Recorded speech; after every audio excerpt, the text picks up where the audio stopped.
sir.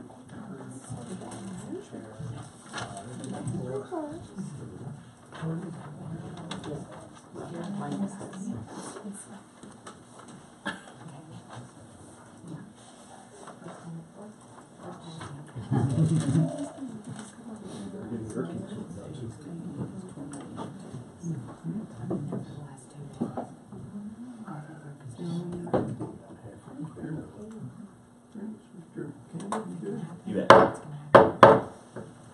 The Board of Custer County Commissioners for the County of Custer will come to order. Let the record show that it is 9:00 a.m. on February the 28th. Welcome. Mr. Coons, may I ask you to lead us in the Pledge of Allegiance, sir? Certainly. Thank you. I pledge allegiance to the flag of the United States of America and to the republic for which it stands, one nation, under God, indivisible, with liberty and justice for all. Thank you, sir. Thank you.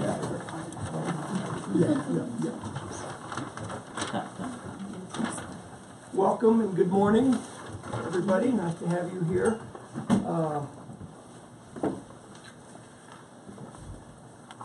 I just want to say as part of the welcome, I hope that these computers are not a distraction or a personal affront to you people in the audience.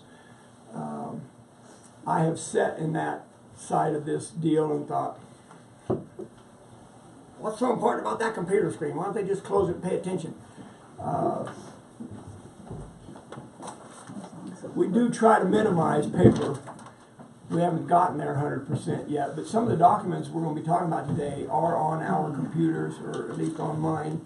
We each have a opportunity. Thank you, sir. We each have the opportunity to approach that however we want. So I just want you to know, as a commissioner, I have some stuff on my laptop and some commensurate, and some stuff on hard copy. So maybe I didn't even need to say that, but I felt like I needed to. Madam Secretary of the Board, would you conduct the roll call, please? I would. Commissioner Flower? Present. Commissioner Kanda? Here. Commissioner Prince? Here. Attorney Clint Smith? Present. And Clerk to the Board Kelly Camper present. Thank you, ma'am. Appreciate that. Gentlemen, any amendments to the agenda? I do. Okay, sir. I'd like to add under old business the Colorado Opportunity Zone that I discussed last meeting. Okay. Colorado, Opportunity yeah. Zone. Okay. All right. Ms. Camper, you good? Yep.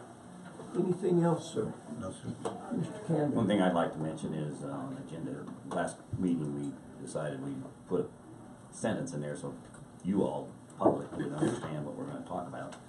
So you can come to the right meeting. Sometimes you get disappointed and you sit the whole meeting and nothing was discussed. So we want to make sure that we do a better job of communicating what we're going to talk about and if there's going to be any decisions made, so you're here for them. Okay. Do you want to add that as an agenda item and vote on that, or what's your do that pleasure? already? I thought we did. We did. Yes. It's just a matter of reminding our process to start Okay. including that for you. Okay. That's all. So I didn't mean that it was an agenda Okay. item to change. All right. It was just an agenda item that we did change. But we'll Okay. Anything else that you wanted to add on to the agenda? I guess I would ask our counselor this morning, would it be appropriate to wait to add an agenda item on about looking at the name change for the airport advisory board until we meet with them? Should we put that on as agenda item and deal with it? What would be your recommendation there? I think it would be better to have the Conversation with them first. yeah. Okay. I'll do that when I meet you. Yeah, we will. Then I will just add that to a subsequent Whenever agenda they're item. scheduled to be back Yeah. again. Yeah, and maybe Mr. Candy, you're the point of contact for the airport advisory board. Would you want to have a discussion with them Yeah, I'll at talk one of with their regular meetings? Or before, depending on when we want to get this. Right. Okay. Yeah, know our next meeting scheduled, but, so I will not put that on the agenda then today, thank you. Welcome to come in. Yeah, you can bring that chair on in, sir, if you'd like. We're all. Or stay out there where the air is cool. Anything else then for the agenda? I don't believe I have anything else.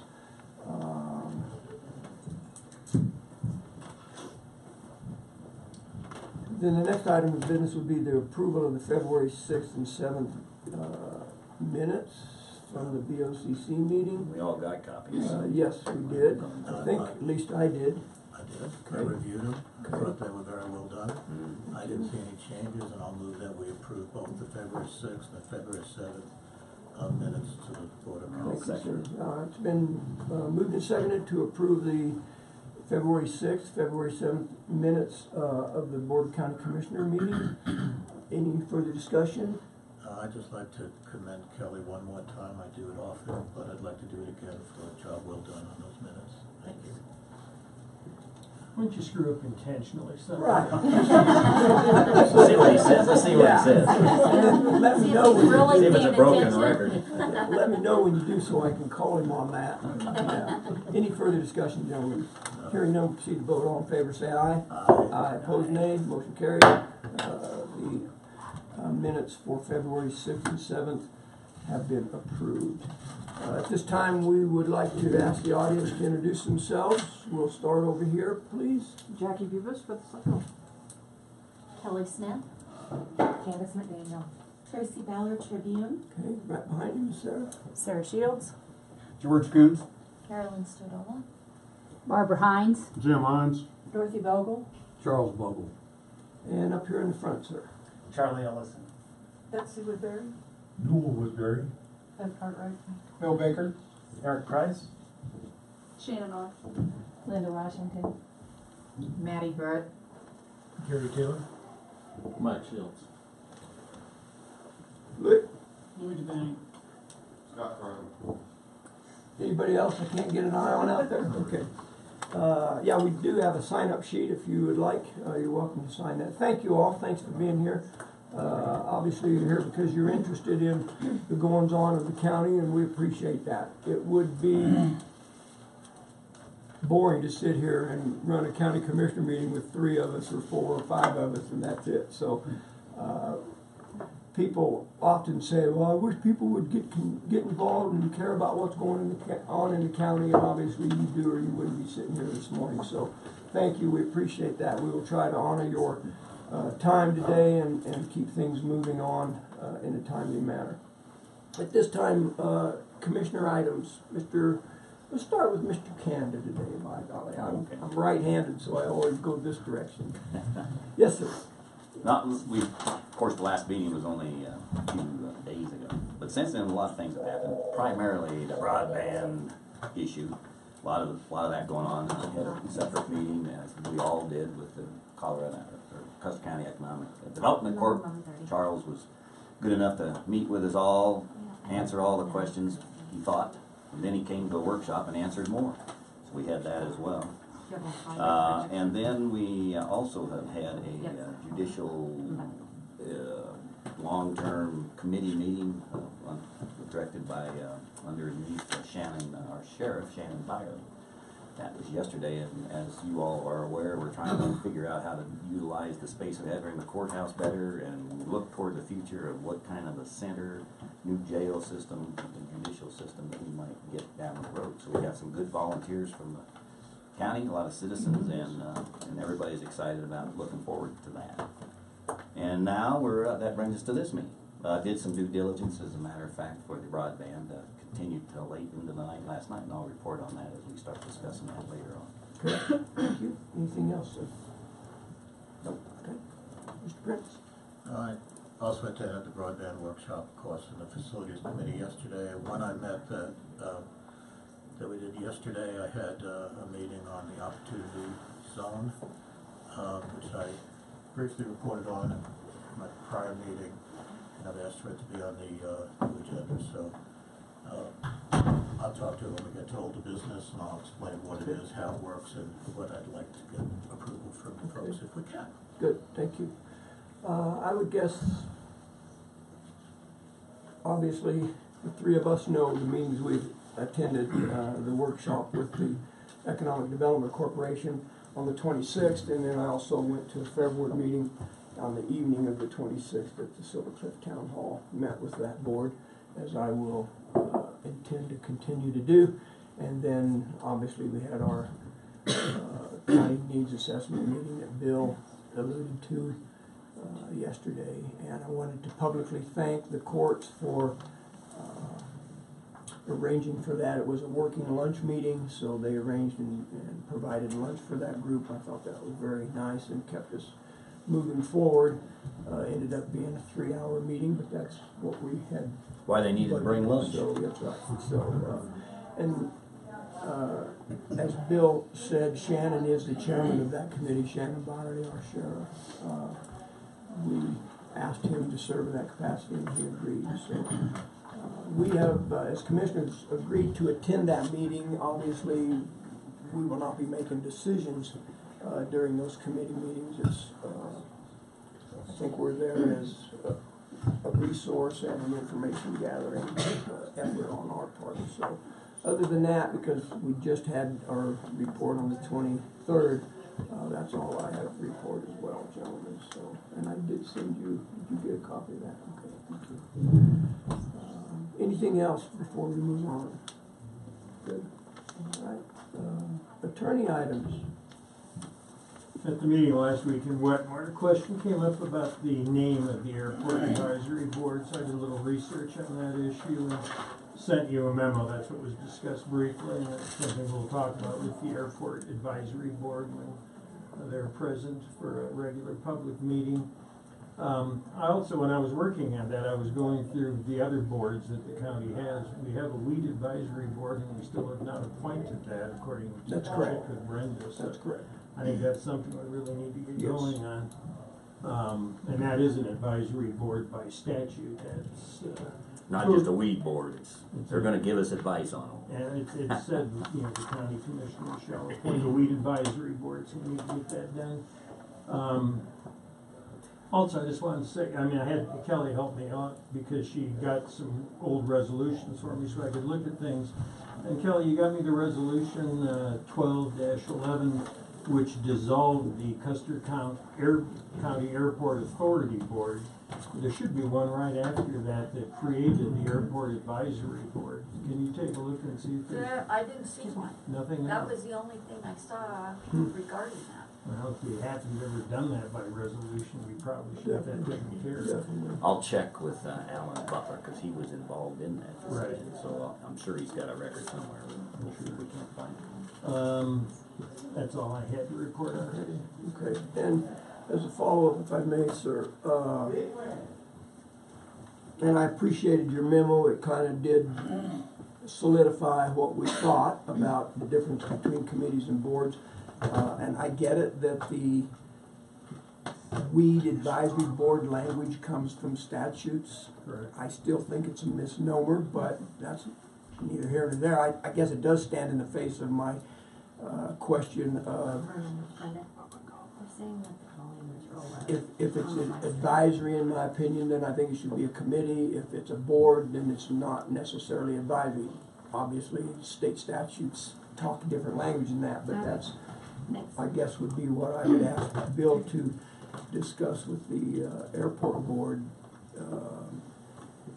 If council recommends that based on the definitions, should that name be the airport board or should it be airport advisory committee? I struggle with calling something an advisory board. I think it's either advisory committee or it's a board. That's the whole point. And I think we had a discussion the other day. So is that reasonable? Excellent. Okay. Thank you, sir. Appreciate that. Anything else? No, that's it. Yeah. Please say that a little louder because. Yeah, embarrass me for the group. Yeah. You won't, because I will if you don't. We are impressed with Counselor's necktie today. Very nice, sir. Not only that, it matches his shirt. Dressing up a little Well, He didn't get the brown memo. oh, it is very nice. In all sincerity, sir, you look well. Anything else, sir?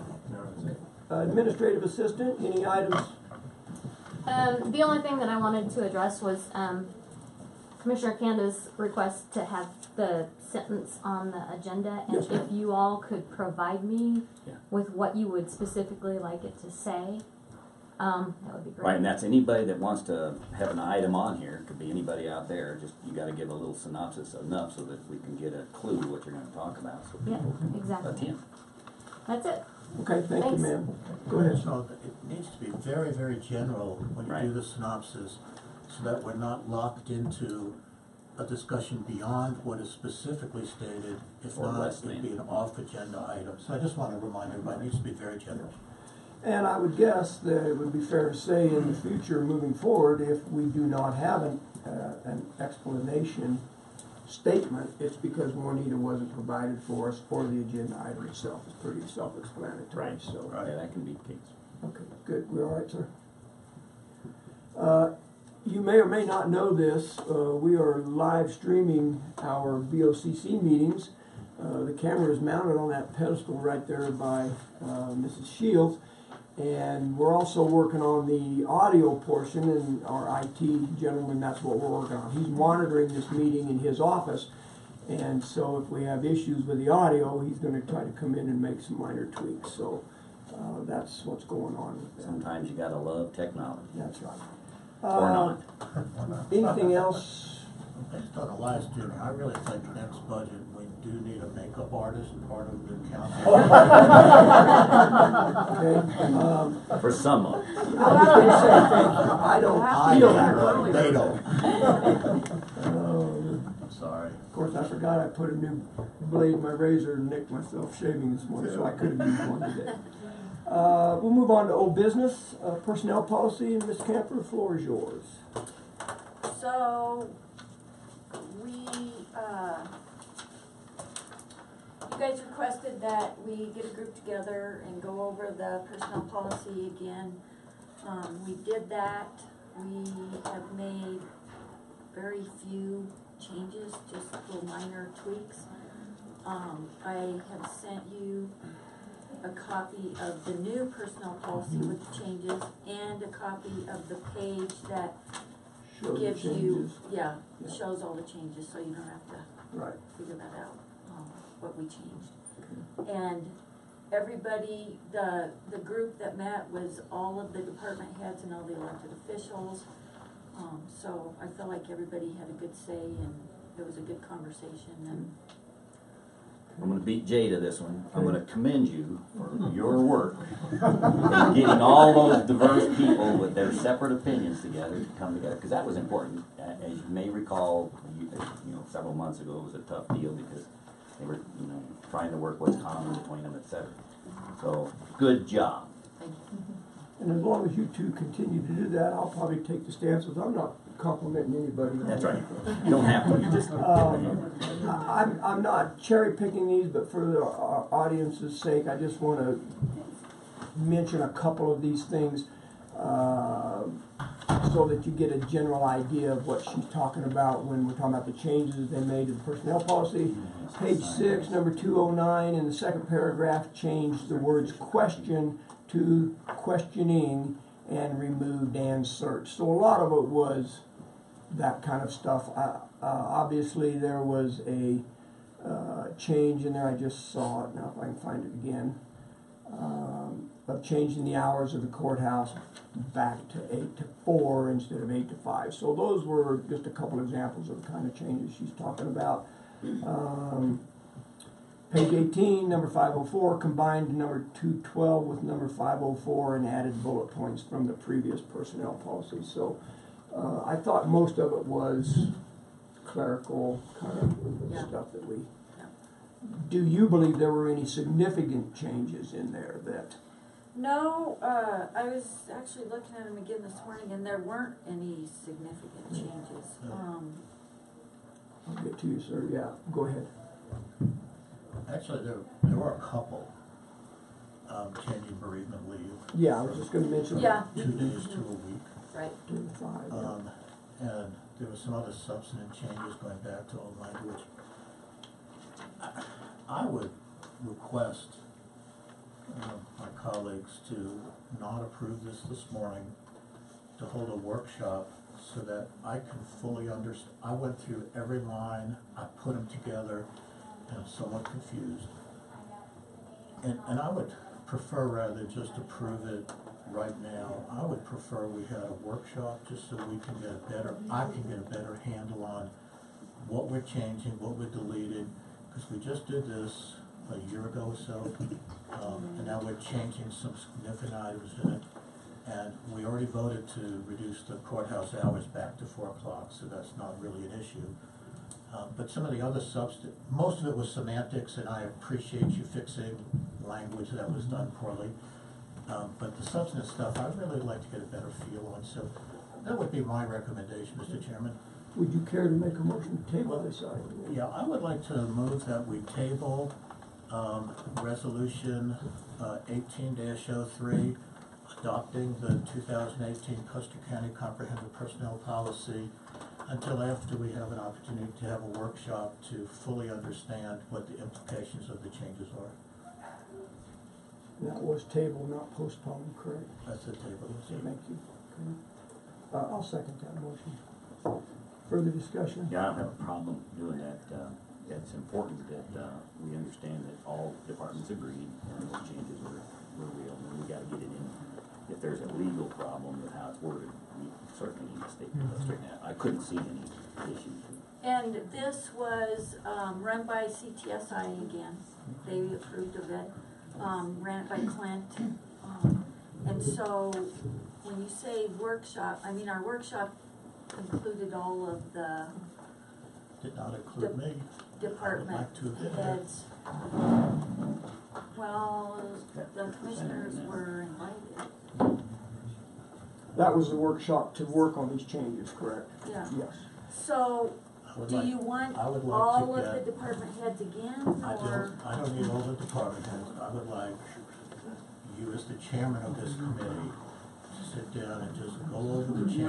And you can speak, I mean, hearsay evidence is just fine. You could say, well, the treasurer so-and-so felt this, and I'm fine with that. I just want to get a good handle on what specifically we're changing and what the implications are to the county with the changes that you're asking for. The semantics I'm fine with, and it could be a 15-minute thing. Just sit down and help me go through the list of changes that you had so that I feel comfortable with them, if that's okay. And Commissioner Prince, so that I understand, you moved to table this. You did not include in your motion which meeting or for how long you'd like it to be tabled to. Is that fine? We just table it and bring it up? I would like to just table it and set Okay. I guess we'll have to do this a workshop, because I think the public certainly should be invited to discuss the changes. And then the meeting immediately after the workshop, we could put it on the agenda for a vote and hopefully have this resolved at that time. Okay. Further discussion? Hearing none, we'll proceed to vote. All in favor of tabling this motion to a later date, say aye. Aye. Aye. Opposed, nay. Motion carries. Item has been tabled. Thank you, Ms. Kelly, for your work. Appreciate that. Next item under old business is the Colorado Opportunity Zone. Mr. Prince, you have the floor. Mr. Vogel, if you wouldn't mind joining me, this is first. Good morning. You've been in that hot seat a lot lately. I'll put my name on it. Now, I'm going to describe the Colorado Opportunity Zone as best as I can. Charles, you really, please correct me when I'm wrong, okay? This is a federal mandate that the feds came up and said, what we're looking to do in all the states is to help improve areas that are depressed within the country. And they didn't want to call the word depressed, they said economic opportunity. So places like, and if I'm wrong with this, like Detroit, where it would be really good if they could build up some new infrastructure and that type of thing. So the feds came out with a program where they are inviting entrepreneurial types to come in to opportunity zones, and I'll explain what an opportunity zone is in just a second, to invest in infrastructure or other commercial endeavors to help improve the areas that are somewhat opportunistic, I don't want to say depressed. The incentive for them to do that is capital gains tax will be postponed for a significant period of time and may actually be eliminated. The incentive to the companies coming in is that their other long-term capital gains can be postponed and may be eliminated completely. So there is a tax incentive for companies to do that. Colorado has embraced this instantly, and there's identified areas within the state of Colorado that is an opportunity zone. Based on not anything negative with Custer County, my understanding is all of Custer County is an opportunity zone, not because we're depressed, but because we're so small. So it's an enticement to do something. When I brought this to the board last meeting or the meeting before, my thought was, you know, I don't really want to just open it up for anybody to come in and bring in, you know, Dairy Queen, and I think I even mentioned Dollar Store, another dollar store, that kind of thing. And I was really kind of blew it off, to be real honest with you, because I wasn't real interested in having another large retail footprint in the county. Then I met with Charles, and I learned a lot more, and this is why I'm recommending that we go ahead and put our application in to the economic what is it? OEI? OEIT? Yeah, okay. Because what we're asking for, we can get federal money that flows to the state, and the governor is the one who picks who in the state is awarded this federal money. The things that Charles and I talked about that would really be helpful, and it would be in the proposal, and I have a copy of the proposal for each of you, and it's very, very nebulous, is for infrastructure.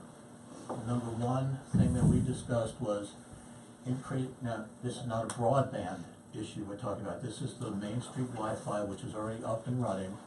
It's been funded, but with additional funds, we could run the Main Street Wi-Fi up to Silver Cliff, into Silver Cliff Park. We can get Hermit Park. Some of the surrounding areas could have Wi-Fi. This is not the broadband issue at all. This is just totally separate. It's just opening it up for anybody who wants to use it. So that was the first incentive that we had. The second one would be things like, or lights at our airport, something that is desperately needed, so pilots, when they land at night, can see where the runways are and those kind of things. So when Charles explained to me, we can request only infrastructure improvements, I jumped on board right away. The downside is this needs to be approved today, because today is the deadline. It was the first time in history that I know of that the federal government began a program and approved it within 90 days. Is that correct, Charles? This was last year's tax deal, and if you look at the luminous records information, because the first stage is to be accepted as one of these 125 that the state will identify. So, and Custer County as a population, or as a census zone, rated out the highest priority for aid amongst the 4 counties of the top. So, and looks pretty good compared to the rest of the state. So, and in all truthfulness, that's all we know. How much money is available? We don't know. So we're just coming up with an idea. You don't have to give them an idea Don't what the have to cost give them is, cost. any There's dollars, or anything. No requirements for, right now it's a matter of who's got basically Good idea. Good ideas that would make the short list, because everybody can't do it, so. My understanding is the governor will actually pick 125. what, right, Of all of the, out of how many? There's 1,249 census tracts in the state. 531 are eligible for this designation, and the state needs to cut that down to 125 before it goes to the feds. So we made the 531 cut. No, this is this submittal today is to compete for that cut. To compete into the 531. Well, the 125. We are one of the eligible That's why I tribes. asked. You know we're eligible. 530. You know. Yes, we're definitely eligible. So- We had that list on. So then we want to be in the 125 for consideration for funding something that they'll ask us to bring some insight to, dollars or whatever. That's I would assume that's the next thing. But there was, and it was kind of a dream sheet, and that's. So how many projects are you? It's hard to read your things. Well, It's all messed up. I'm running out of ink. You are, you sure are. There's some good ideas, but you can't see them. Well, I wouldn't say it did that on purpose. There's actually 4 categories of, and it's at the best, on the second page, there's business, housing, infrastructure, and other. The housing, under that category, funding to develop a workforce and affordable housing in an area of escalating prices, and that's in fact the response that, and we know we've got issues with. I thought you said it was infrastructure only. Yeah, that's what I wrote down. There are 4. The general categories are promote economic vitality parts of the state that have not shared in the general prosperity over the past few years. Under that, funding and the development of workforce, affordable housing in areas of escalating prices and inventory shortages. Second one, funding new infrastructure to support population and economic growth, and investment in startup businesses who have potential of rapid increases in scale and ability to export outside. And I couldn't think of one that we've got now to We export. talked about that microchip company, did we not? It's possible, but I don't think they need our help. An upgrading of capabilities of existing underutilized assets through capital improvement investments. And so under the housing, basically it's just general, yes, we have housing that we need. Infrastructure, as Mr. What's his name? Talked about completing the Wi-Fi system for the grounds of West Cliff and Silver Cliff, establishing and provide equipment to support a countrywide bus transportation system. And then under the last category, it was upgrade the capability of underutilized Silver West Airport by completion of the original design, which if we Included realize lights.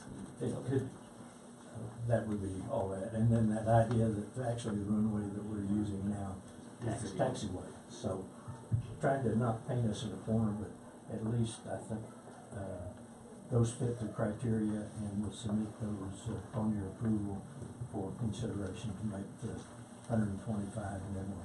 But if I can make a comment, if I may, please. You notice the one that says business is not checked. I personally, you folks can change this if you like. I personally don't want to invite corporations to come in and start building retail outlets, big business in here because of tax credits. I don't think we really support that because of our population, but I think if we can get this to help our infrastructure, our housing, and that type of thing, I think this would be certainly worthwhile to get some free money that they already taken out of my taxes back to us. I'm assuming at some point there's going to be a motion made. I can tell you right now, I will not support this, and here's exactly why. I am done having stuff dumped on me at the last minute and then make a decision and have it come back and bite me in the hiney later on. I would have appreciated having this a month ago, if None that of was us a had it a month possibility. ago. Pardon me? None of us had it a month Okay. ago. I called Right. into the meeting from Hawaii, and that was the introduction we had last week. Okay. So Whether you when's had it or another not, opportunity? Tom's got a good point. Is there another opportunity to ask to get into the As far as I mix? know, this is a one-time And I'm assuming it didn't start today. That's my point. I said a month as I'll picking tell a you number when it out. I'd like to started. have it 2 weeks ago or a week ago. I won't support it today. I haven't even read the thing. It would be ludicrous. Apparently you have a different copy than we do, because I tried to follow you and I can't even read half of it. This was one of several messages that was distributed out of the COG that introduced the project, so.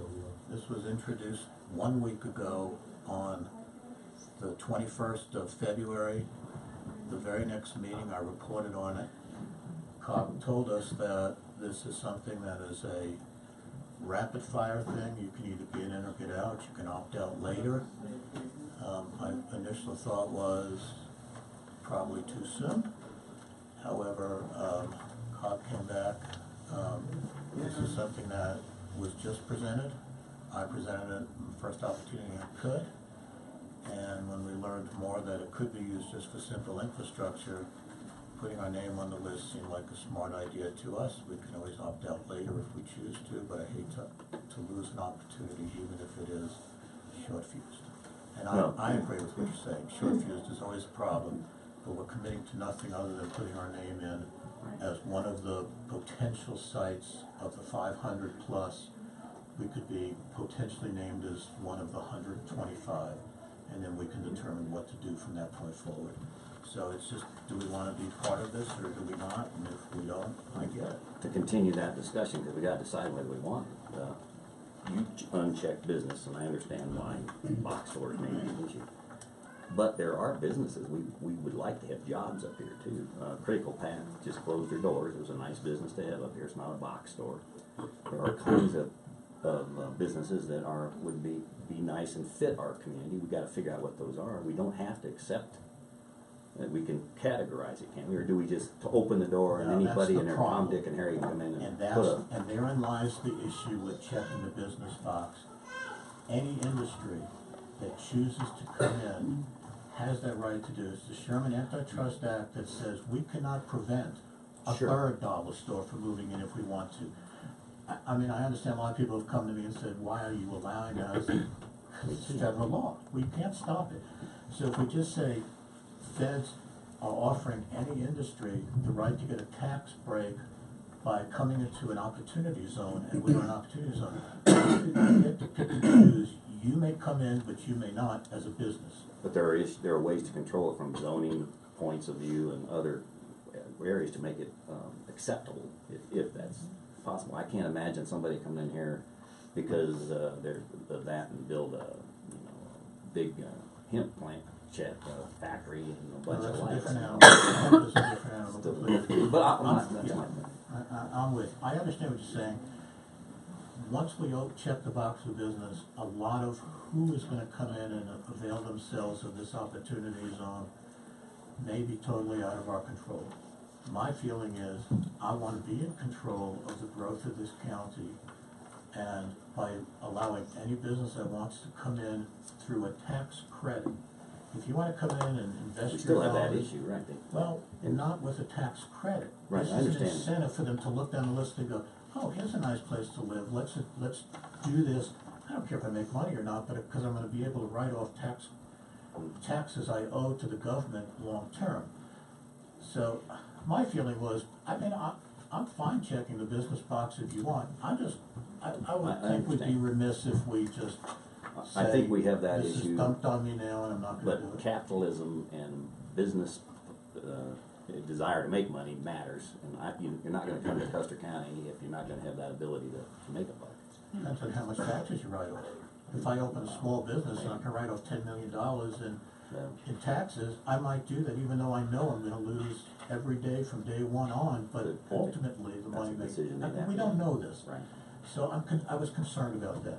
But infrastructure money, I'm all for. Let me do what I need to. I mean, we're not gonna put light rail in Custer County, that's for sure. But maybe we can have a bus that takes people down to Pueblo or Canyon where they can get onto a public service to get into places they need to go. We have the Rotary that does a wonderful job, but they're not the panacea. Maybe we can have a scheduled, and I hate to use the term transit system in Custer County, but these folks need that. I mean, just because we're small and we're remote doesn't mean we don't have the same needs as everybody else. So I get the point, and So why is Mr. today Chairman, the I really deadline? agree with you, what you're saying. Slow This down is because dumped on me. the COG's gotta review and make their recommendation, and the governor, I think, has got a deadline in March to report to the federal government on what the 125 is. So it's, you know, it is a flow down, there's no doubt about it. I had a little different perspective as far as the business goes. I don't think we're ready to actively recruit businesses. Not that we wouldn't embrace it if somebody decided they came here, but the fact is we do need housing. If we've got a situation where some of our public servants and first responders can't afford the housing in, we need housing for them as well as some of our potential businesses. So that was certainly the first on the list. So in theory, that's grants that might be available for low-cost housing or something. Invested They- monies. And this is external investment for purposes of tax credit. So, to say grants, I mean, it's individual and corporate type things. It would invite a developer to come in and build affordable housing that they would, what affordable housing is, it's perfectly fine house that we all have. The difference is the cost to the user or the renter or the owner of the house will be under the market value to allow them to be able to move in. This gives us a workforce. That's why we have, you know, the housing committee that we're part of here. So, and the advantage of them to do that, why they would be willing to take maybe a break even or a slight loss on a housing project is because of the tax credit. We don't control it. Because we have the zoning on where you could put it, how big it could be, if it's a complex or individual homes, kind of like the houses behind the Dome Bar and Grill. I mean, that's affordable housing. It's pretty, it's clean, it fits into us, and it allows us to have a workforce in this community, something we really need. So affordable housing is something that I think we all embrace. And this is the type of thing that will allow an investor to come in and say, you know, I could make it work because of not the income from the rent or the sale of the house, but because of the tax credits that I have. So I What's think the we'd be group's remiss pleasure? not moving forward on it.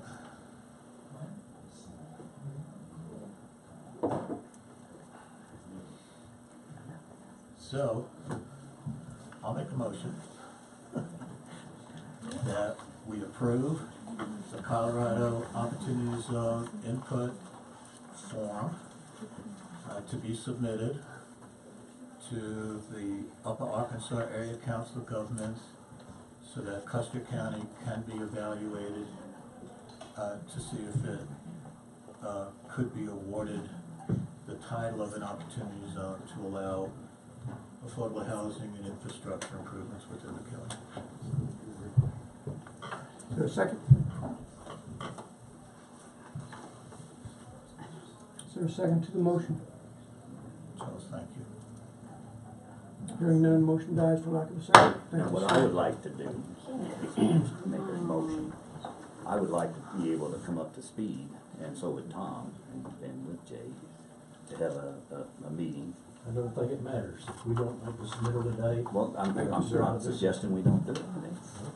you just don't. You're free to make a We motion could if you so move choose. to take a hard look at it.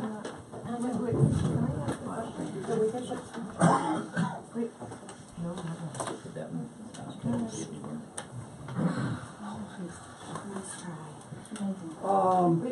I was remiss in a responsibility, so with you gentlemen's approval, I would like to go back and introduce a member that's here today. I had it on my agenda under commissioner items, and I totally forgot to do that. Thank you. At this time, I would like to introduce Miss Shannon Auth, A-U-T-H is the spelling of her last name. She is our new Director of Extension for Custer County. So nice to have you here.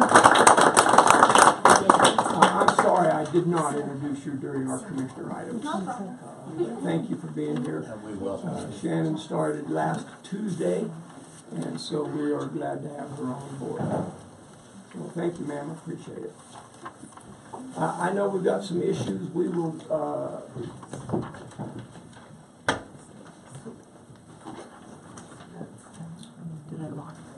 take a couple comments from the public at this point. It is against our policy to do that. So, but it is also, we agreed that we would allow public comment before any vote. So I want to honor that. That was my mistake. I should have allowed that opportunity. So we'll take 3 comments from the public. There was no vote. No, there wasn't a vote, but there was a motion, and really we should probably address the language of that, really. But the intent was of our policy to allow public comment prior to the board voting on any issue. Technically, we didn't vote on an issue, so I would be well within the rights of the chair not to take public comment at this time, but I will. Go ahead, ma'am. Just curious, it seems like the government dropped the ball and the infrastructure here could really use some updating. What would it hurt just to put in, you can always back out later. It just seems now to let the grant go or whatever this is, just doesn't make any sense. Okay. All right, next. Yes, ma'am. You. Ms. Watson, yes. Elizabeth Watson. I agree with Candace. I'm sitting back here listening to your discussion, which was very well presented. And what harm would it be to put Custer County's name on the list? There's 500 and some odd potential counties that are eligible for this. They're only going to choose 125. We do have a lot of needs that might make us look good in front of them, and so if there's no harm in putting the name on the list, as Mr. Vogel said, that we can back out at any time, why not give our county that opportunity? It only helps our clinic, our school, our businesses, the people that live here and are truly trying to make a living, to give those opportunities to this community. Thank you. Anyone else? Yes, sir. I agree with the general discussion that's going on. I think with the ability to back out without any harm, you would have plenty of time to review the documents. And what you're doing is you're not giving yourself the opportunity to fully look into this because of the short time. And I understand that you're being put on the spot, but because there's a backup provision that anybody can back out at any time, you're really not on the spot. You're just having to say, yes, we'll look at it further, and because of the short time frame, you are just not looking at the opportunity. And you can have a future meeting that you say, we don't want it. We've looked at it further, we don't want it, we're going to back out. But you're not allowing yourself that opportunity. One more. I said 3.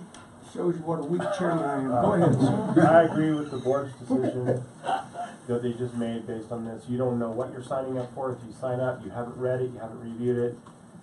That's not planned well, in my opinion, and for you to just move forward, make a decision that you're going to maybe be on a contingency to back out of something you know nothing about at this point, I support the decision.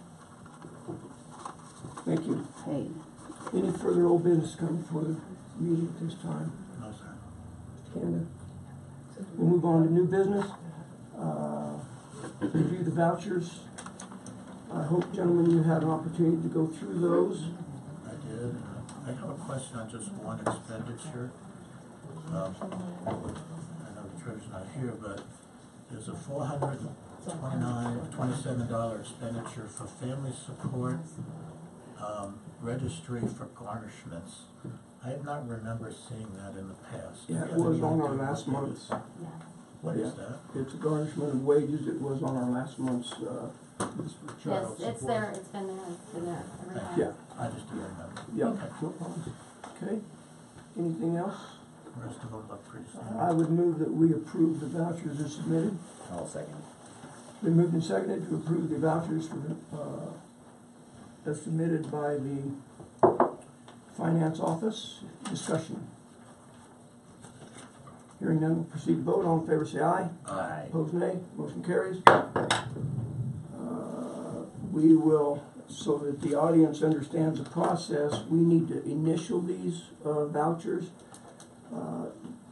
Then they will be sent back over to the finance department, and she will run those checks, and we'll sign those checks today during this meeting. So if you will bear with us for a minute, I've tried to multitask and sign these and conduct business, and I started writing business down on the vouchers. So, but we'll just quickly initial these, and then they will go to the finance office.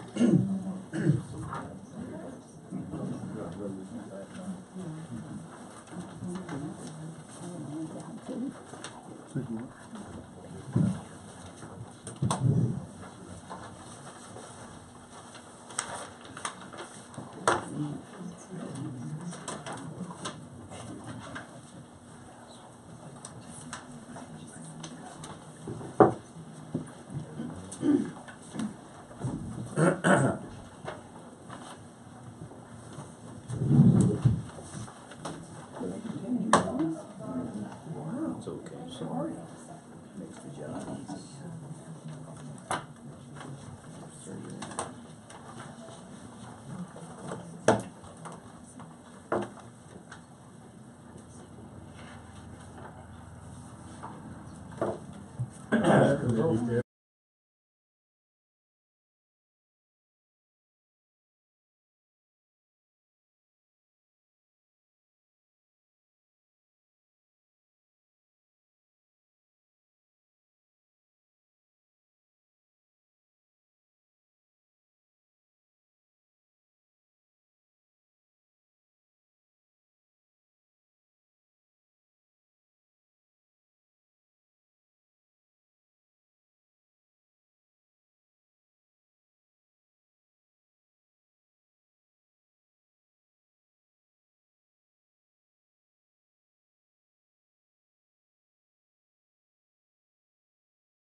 If I gotta bang that gavel again, I will. Oh, please don't. Well, warn me first. Okay.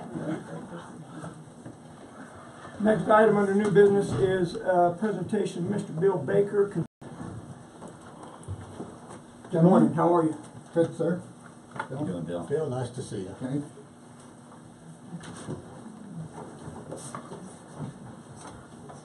And what can we do for you, sir? Well, sir, I was appointed by the last set of county commissioners to the Fair Board. The Fair Board didn't really like that because they had changed their bylaws like they normally do, so that they instituted a policy where only they, not the county commissioners, could select the members of the Fair Board. And I don't think that's quite right. Now, whether that exists still or not, I do not know. And by taking over the dinner, this systematic thing started with the 4-H Foundation when the 4-H Foundation tried to illegally improvements.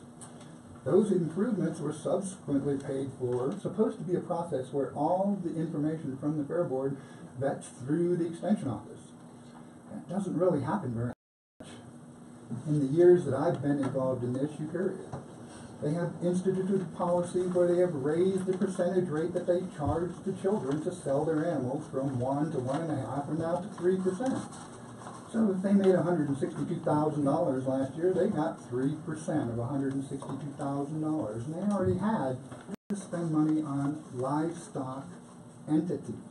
They don't want to spend money on non-livestock projects because there isn't any money in it for anyone. All of us that don't do those projects we write or things like that. Nobody gives us anything. All I'm trying to get is for it to be fair for everyone. If one child is awarded 4 different categories for one project, why isn't every child awarded 4 different categories for every project? And so you get this and you don't get this because you're not doing that. And everyone has a choice of what they do. And everyone's not contrived to make it seem like one set of projects is always awarded and presented more than others. We've all talked together that we can't go back and change the past, but I'm hoping that in moving forward we can get somewhere with this so that everyone has a fair chance. Form that says livestock when they're not complaining about a livestock problem. It is just the mentality that the 4-H... We visited with this recently, I say recently, within the last 6-8 months, year, this kind of question came up. And I really hear what you're saying. What would you suggest that we should bring in? Just complaining to, and I don't mean this as a complaint, presenting the problems to us doesn't solve anything. Do you have a... I believe the best way the commissioners could move forward to fix what's broken is that they exert their responsibilities, the 3 of them exert their responsibilities, and supported by the county. Let me ask a question next then. On board with what the issues were, did they come back to you with Tried to throw George Coons and I out because they weren't going to accept that the commissioners had appointed us. So then I wrote a letter to the president of the Fair Board and told her some of my concerns, and she wrote me back a letter that said that I was just absolutely crazy. So your answer is you... From the Fair Board? No, I have not. Have you expressed any of your concerns? To this county of many things. Of the many things that I suggested to them, they took none, except that they now have 2 signers. He should do something for the Fair Board so that they have an IT presence. They didn't adopt any term limits to alleviate the revolving door of who is president, vice president, etc. Of the Fair Board, is that correct? No, sir. Now, what were you the president of? I was the president of the 4-H Foundation before. Did or recommended any changes when you were in that capacity? To the Fair Board? I was the member of that committee designated to the Fair Board. In the way they ran it, how they awarded it, what I had to say was not relative. Okay. My feeling is, and I'm certainly not speaking for my fellow commissioners, the Fair Board and you, to discuss these issues and to determine what in fact their response is so that we can have an autonomous group they are not. And if in fact that is an issue, then that needs to be addressed. But I personally would like to hear both sides of the issue and see if we can work out whatever these problems may be and come to some resolution. Does that make sense to my fellow commissioners? Until it's been vetted through the proper channels. If Mr. Baker has not presented his arguments to the Fair Board or his position, I think that needs to happen. If they cannot reach some kind of resolution, then I would agree that the Board of County Commissioners would be...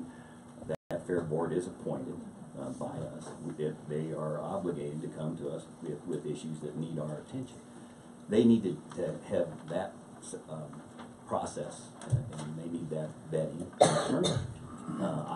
don't know, I don't believe we're such a small county and everybody knows everybody and we want to help and we all have the best interests of being about things that are not going to be able to be settled in a good gentleman fashion, or ladies and gentlemen. And I need to see it. And in fact, I think Sarah was here at the time. Maybe it wasn't the fair board, but it needs to include all people in all aspects and give us a nice orderly presentation back to say, here's the issues, here's what was resolved, here's what's not. And if it falls upon our board, what's the fix? We can't, we don't have enough data to tell us what the fix is right now. I also want to say to Mr. Baker and to you 3 years, I chaired the sale committee for 3 years. I understand that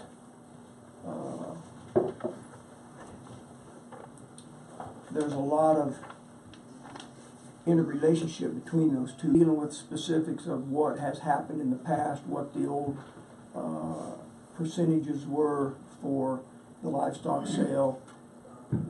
That doesn't have anything to do with our discussion today, I don't believe. If that is an issue with you, then I would say, as I have, that that's what you need to take up with the sale committee.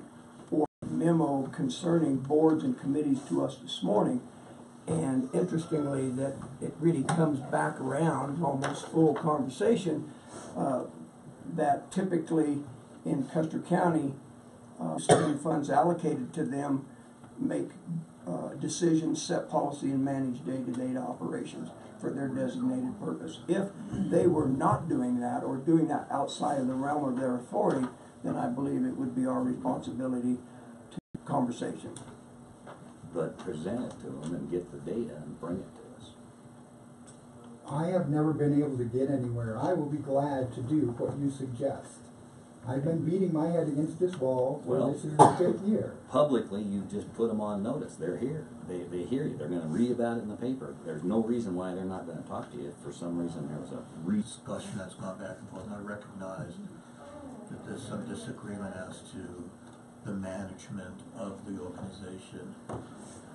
My concern is, as Chairman Flower just mentioned, if there's an exceed, I'll stay out of it. That's not my area. You brought and resolve some of this, and that's why I was suggesting this time. I absolutely agree with you. A conversation between you and whomever needs to take place. I have no issue with that. And then if you can't resolve it, I know you've told us in the past that you've attempted, and you, my fellow commissioners, that at least try again to sit down and work out what you feel, how usurping their responsibility, and they're intervene. Until then, I think they need to run the organization as they see fit, as our counselor told us they have the authority to do. And I have officially your involvement with Extension /4-H. Can you articulate that to us? I'm the senior shooting sports instructor for the county. Okay. I've served as the president of the 4-H Foundation. You indicated that that was closed down, that no longer exists. With our new agent, hopefully that will open back up, whether I will have down that foundation. I certainly am. Would you mind sharing that with us? CSU did, because there was no one to run it. Okay, thank you. Not because membership wouldn't run it, but because of the problem with the county. And if I really could, I'd like just for the record to reflect, they did not shut anything down. They suspended it, say that, because we didn't have someone in that position. We just held off until we got someone in. Not really accurate, because CSU has continued to disperse funds from the account of money that was in existence. That's correct. So it certainly has not been shut down, has not been frozen, it really wasn't suspended. CSU really, that is my basic understanding, but okay. All right, good. Anything else, sir? Then I would request that since you are the commissioner, running a meeting, because I've been elected as the chair. So other than that, I'm not in charge of anything. Now, if you mean if I'm the point of contact for Extension, then I would. Then that's what you are. Okay. All right. I don't want you, and I don't want anybody in this room to think I'm in charge of anything except for running this meeting. I can be the point of contact for 15 different things. Does not mean I am in charge. I've said that in several meetings, and I will continue to say that. If you have an issue with one of the things in charge of that, I am not in charge of extension. I am not in charge of IT. I'm the contact person for that. These three commissioners are in charge. I am not in charge.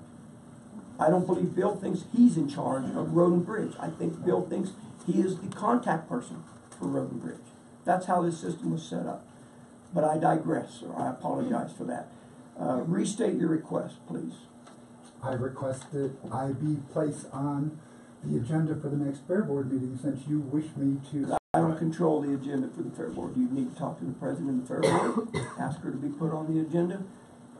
That's what I would do if I had something to bring to the Fair Board. And that's what I would like to recommend. That's where I was headed next. Our charge to you is to get, and the Fair Board, anybody like a part of the Fair Board in here? The President came in when I saw. There's a couple in here.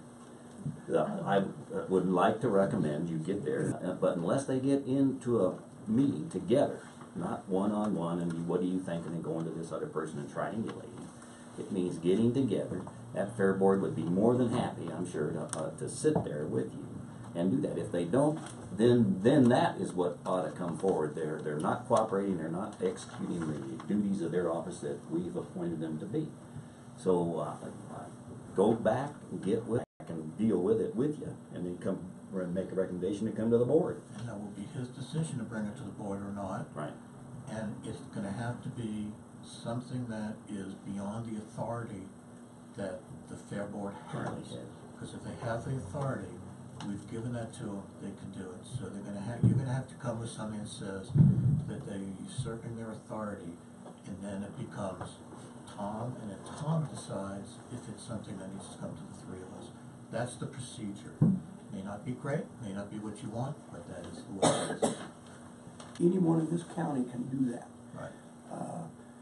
I think it's incumbent upon us to make sure that we honor and follow the policies and the procedures that are in place. And let's take the Fair Board and yourself out of the mix for a minute. I certainly wouldn't be standing here making decisions on behalf of any of our boards, including the Airport Board. We talked about it this morning. We decided it wouldn't be appropriate to rename the Airport Board without responsibilities. If we feel we have a responsibility, I believe we'll step up and we'll take care of that. But I think this needs to be dealt with internally with whatever organization or whatever boards you have an issue with. You have to move forward from there. And they're usurping their authority that is already given to them in this area. Be specific. Then I agree with you, Tom, completely. So it's more steps to take. I'll take whatever steps are necessary. And I would say then that step is going to happen after that. I've read their bylaws. We don't have anything to do with their bylaws. The last ones I saw weren't even signed by a set of commissioners. I don't think that's We don't abnormal. sign bylaws, but they're issues to discuss. Thank you, gentlemen. That's all I have. Thank you. I appreciate your concerns, and please don't give up. Thank you. For the San Isabel Lodge, Ms. Kemper, the floor is yours.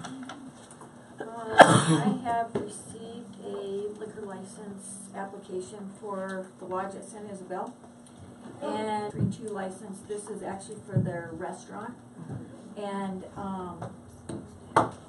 have submitted their money, and the application is complete, and so now it just needs your approval.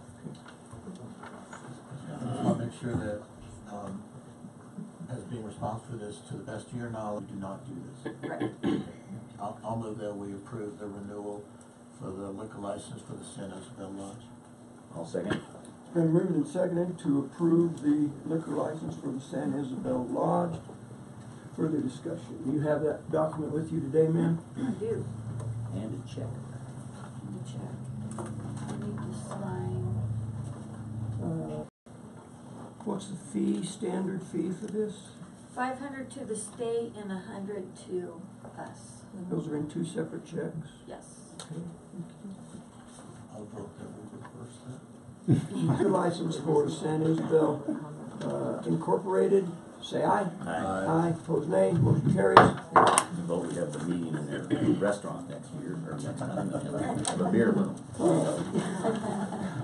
Yes.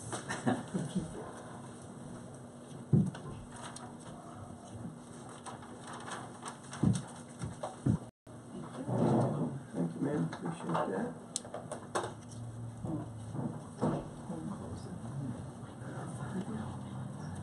Next item of business is the DOLA grant application. Prior to us voting, if we are to vote at all, whether we vote or not, I will honor that 15-minute public comment. I will time that. It will, I guess, will be up to the individuals that speak to determine how much of that 15 minutes is this. Would you prefer to hear public comment prior to making a motion if one is to be made? Would you consider making a motion, having our discussion, hearing public comment? I'm certainly open for your opinions on it. I'll come first. Okay. This is always That's discussion standard period in procedure. between that before the vote. I'd like the commissioners to have an opportunity, once, if there is a motion and a second, to make a comment, and then open it to the audience, and then take the vote. Does that sound reasonable? I believe it does. I would add a caveat to that. We enter into that timed 15-minute public comment, that we honor that and allow that to be public comment, and that we do not enter into a dialogue, because the minute we say anything, we are robbing the opportunity for anyone in the audience that wants to. It matters how we respond, and we can leverage what they're saying, if they have anything to say or not. I like that idea. And make sure you're comfortable as our bosses. Certainly, as commissioners, we can have unlimited discussion about any motion. It is public comment, then that needs to be what it is public comment, and not a dialogue between the public. We're not in public comment. Go ahead, sir. Before I make a motion, and I will make a motion in just a second, I'd just like to remind my fellow commissioners that this has been voted on and approved previously by a prior administration. Appropriately, it was brought up because we have new commissioners, so I have no issues with that, but I want to just remind you that this has been voted on previously, and this is either an affirmation that the Board of County Commissioners endorse and approve the DOLA grant request by the Economic Development Corporation. The DOLA grant is for about $1 million to build 6 towers in Custer County. Be matched by the federal government to build towers that will not only hold broadband equipment, but some will also hold, or could hold, we don't know if they'll hold broadband towers.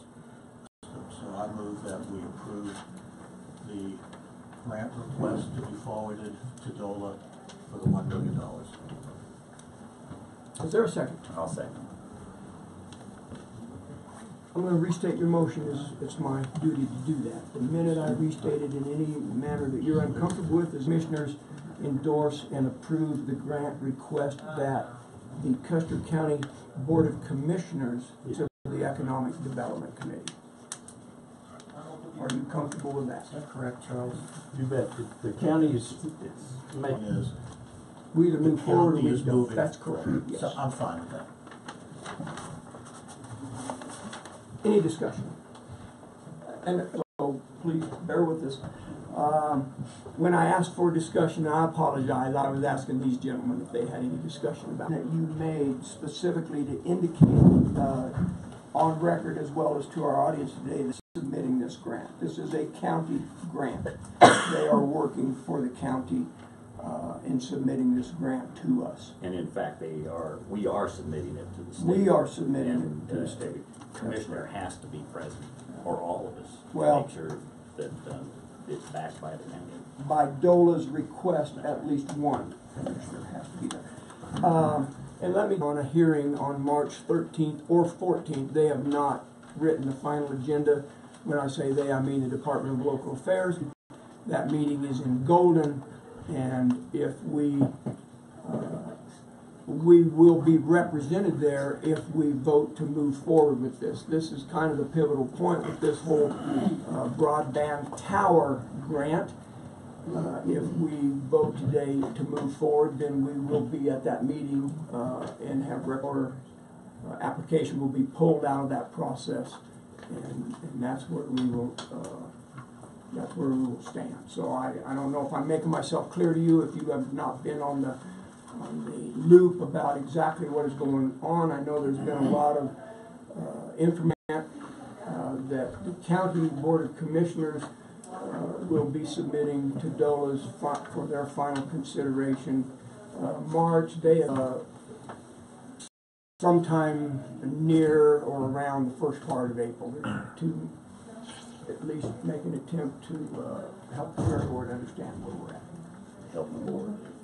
Okay, I'm going to reserve my comments to you. Like we said, I want to hear you all first. But one point that I will make from the background point of view, what's been approved so far by previous boards and by us when we came on duty in November has been to proceed with the grants that were in process at the time with no commitment from the county for any more commitments. There are some things that we have to do, and we're going to describe. I will bring them up after you all talk, and we'll have a good discussion on what the way forward is.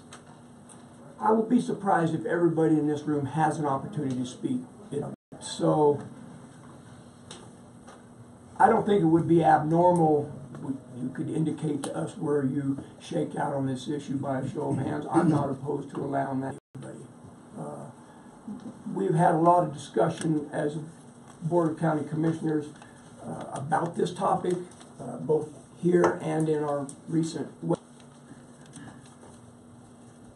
It has been my take all along to represent the county and make decisions for this county based on accurate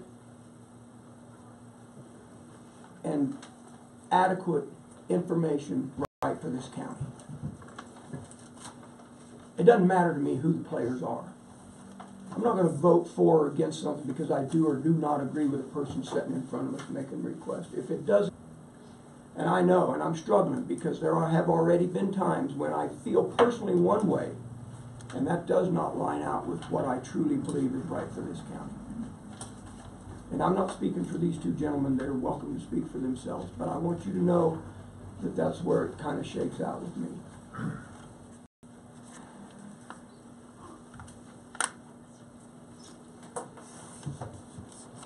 Is Brenda in here?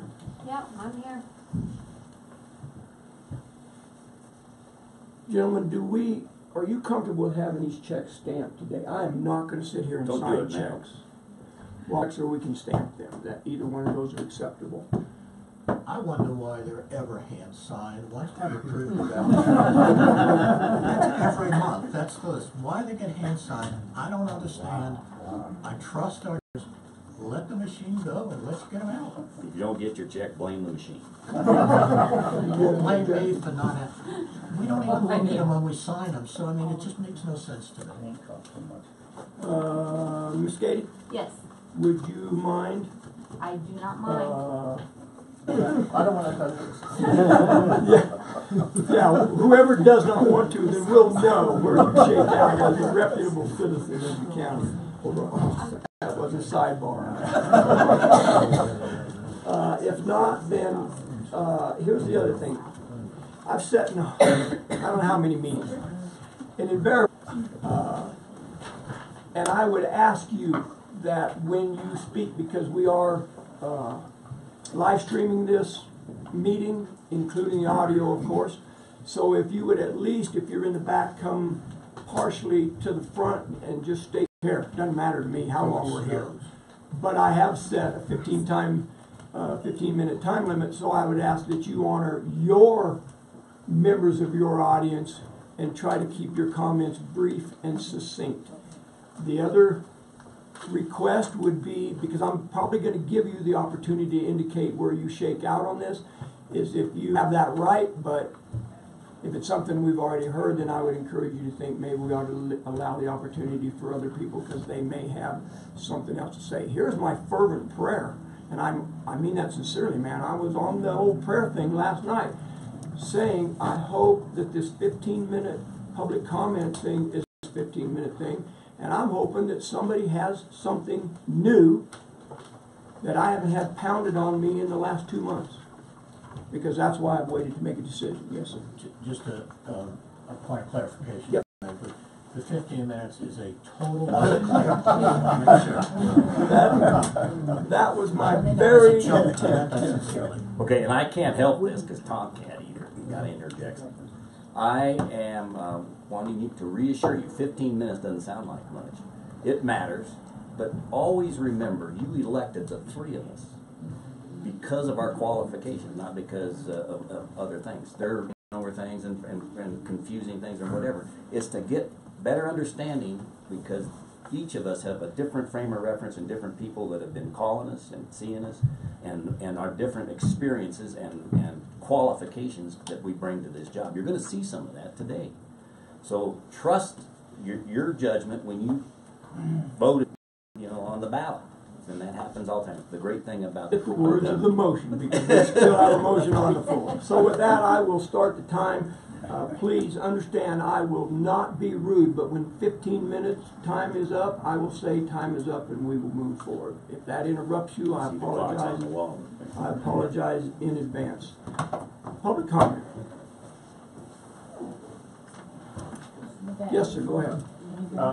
Name, please. Eric Price. Am I far forward here? Yeah, that's fine. If you can just speak up, yeah. Eric Price, been a resident of Custer County since July of 2016. The reason why I was able to move here is because I was able to get it right. The concerns I have with this is, well, I often see things that concern me where governments will get involved with things that I think should be private endeavors. This is one of them. Now, I know that this happens. It happens at all levels of government, but that's my biggest concern. I understand that the reimbursement to the county, real concern with the company I'm currently with that has provided subpar service, both customer service and internet service. I've lost my internet for 4 days at a time. I've contacted the company, and I never got contacted. I was never notified. I work from home. That's my livelihood. So that tower, on those towers, and that they're going to be reliable. Will both companies provide the same level of service to all areas on those towers? So I have options. I also used satellite for a while as a backup to my current service. When the tower's gone out, the internet's gone out. I have a generator at home, so I can still work. If my internet's out, I can't work. These are things that are, if we're talking about wanting to improve broadband coverage, more consideration of all of those factors, and we're not just going to, hopefully we're not just putting up. My name is Charlie Ellison. I've only been in the county for a year. This to me, and I am also, I hate big tops-down government, but now and then government makes sense because it's just like building a road. Building a road and building these towers is very analogous because what we're doing is putting up a tower, from my understanding, and $2 million funding from the state and federal, and we're already paying those taxes. I'm more interested in our county.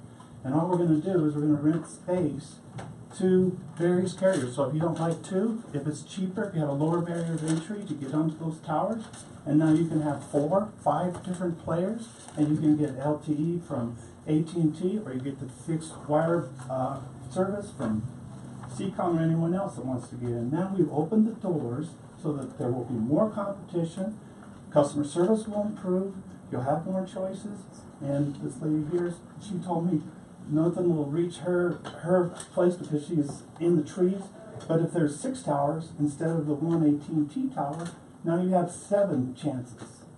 And I do understand that about the only financial risk to the county is the maintenance cost ongoing. But I was going to offer a little bit of a solution. Since I have been in telecom sales, I would give time, work part-time for an incentive program to go out and sell to those carriers and those fixed wireless carriers to put their towers up there, and I'm sure that will cover the maintenance costs. It's a good deal for the county. Thank you. Yes, ma'am. I just want to bring up the, Name, please. Candace McDaniel. I was talking to the sheriff just this morning, and there is a program out there called FirstNet. It actually just is for our first responders, and there's a bandwidth on the broadband that would help our fire department, police officers, ambulance, when they're in these no-zone areas, be able to get better service to help the community. I'm looking beyond the internet and thinking about 911. Some people can't reach 911 when they have an emergency. So that's all I'm saying is Sheriff Byerly says that the broadband correlates completely with, being able to get in touch with our emergency response. And then he didn't have cell phone service. He had to get on his radio, go to a channel that they weren't communicating on, and talk important business because he couldn't get a cell phone signal out. And then when the towers bog and all those kind of things, this would completely help all of that. Thank you, ma'am. Yes, ma'am. Hi, I'm Linda Washington, and just a couple of things that I'm hoping is true. We keep being told there's the $2 million, and we think that the $2 million is going to cover this for the 6 towers and getting the roads built and the power to it and everything else. So I just want to make sure that the county is not committing any money to build these 6 towers, because that's all it is the infrastructure of the towers. It's not really broadband, it's not really cell service, it's not really anything other than, in my mind, it's the whole Christmas lights if we don't get anything else on it. But if that's the case, then to build these things, so if the $2 million isn't enough, are we going to have 1 tower or 2 towers or 4 towers? Are we going to have all 6 towers? Is it all or nothing? I'm still not clear on that, so I hope that you can give us some more information on that. I don't think the $500 a month for the maintenance that you were told is going to be is really going to be it.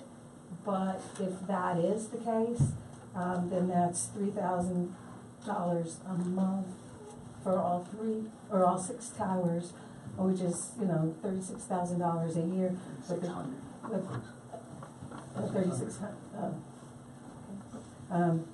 Anyway, it's going to be in that thousands of dollars over the 20-year lifespan of this project, and just knowing that the county is then saying we're good with paying $50,000, $100,000, whatever this maintenance is going to be over the next 20 years for what may possibly be just Christmas lights, stands as compared to, whatever if we don't get these companies on us.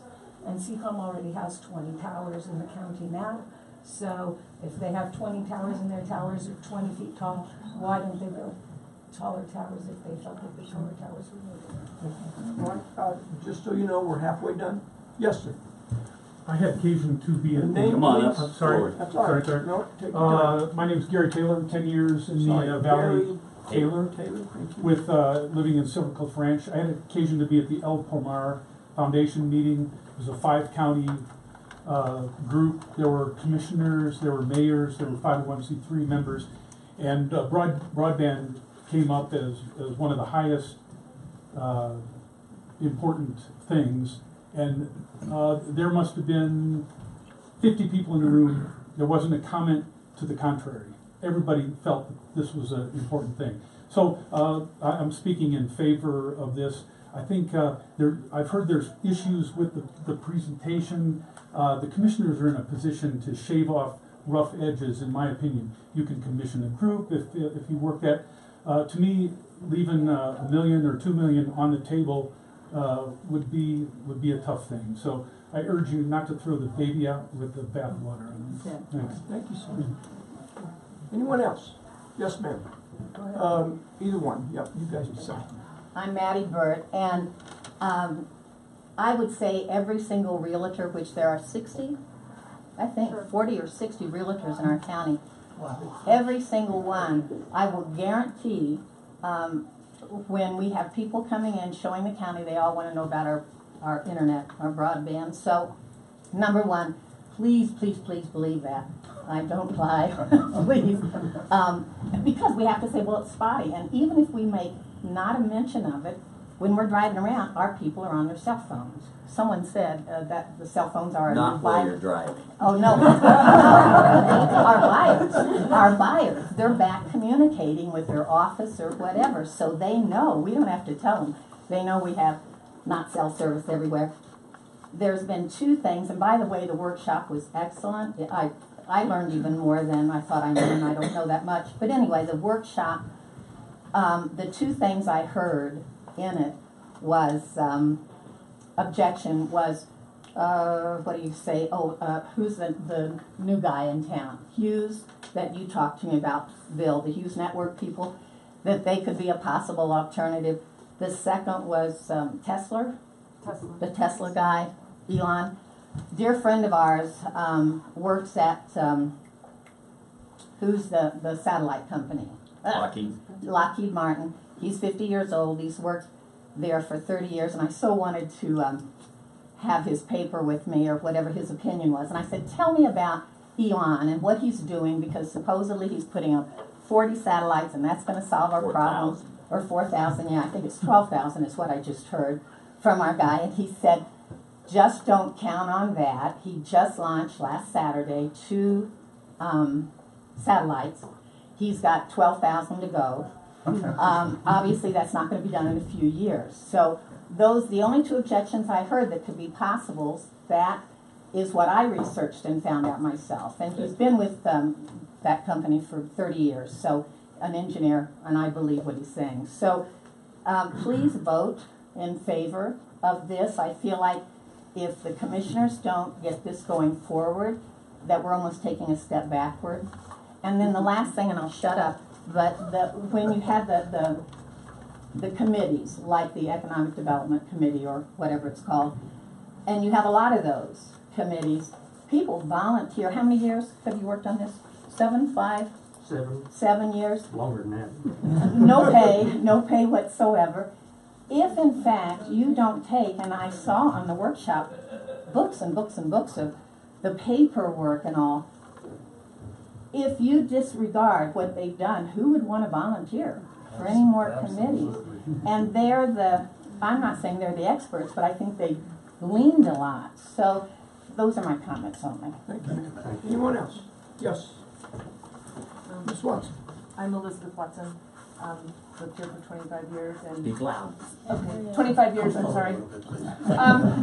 Anyways, I agree with what Maddie said. I am also in the real estate business, and anyways, so you heard that.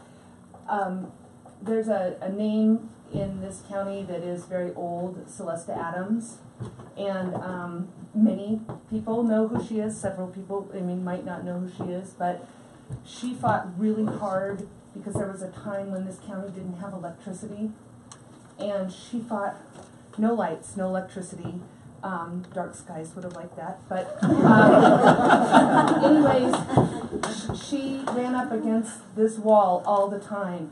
Why do we need lights? Why do we need electricity? How will it make our life better? I obviously wasn't here, but this is a story she told my husband, and obviously electricity came because she was forward thinking, and she knew that it was the future of what this county needed to step forward. And I truly feel that this broadband needs to be approved so that this county can stay a part of, what are we, the 21st century or whatever, 21st century with the rest of the world. If we didn't have electricity, we wouldn't be sitting here. Oh, we would during the daylight, but not at night.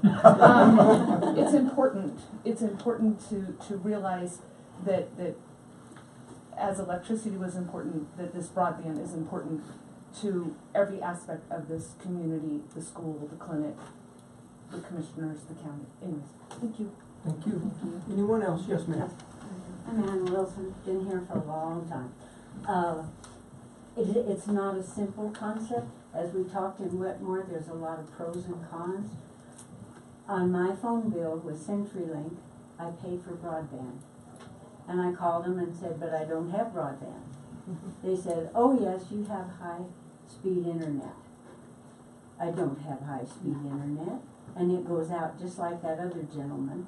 and many, many hours, a lot of times.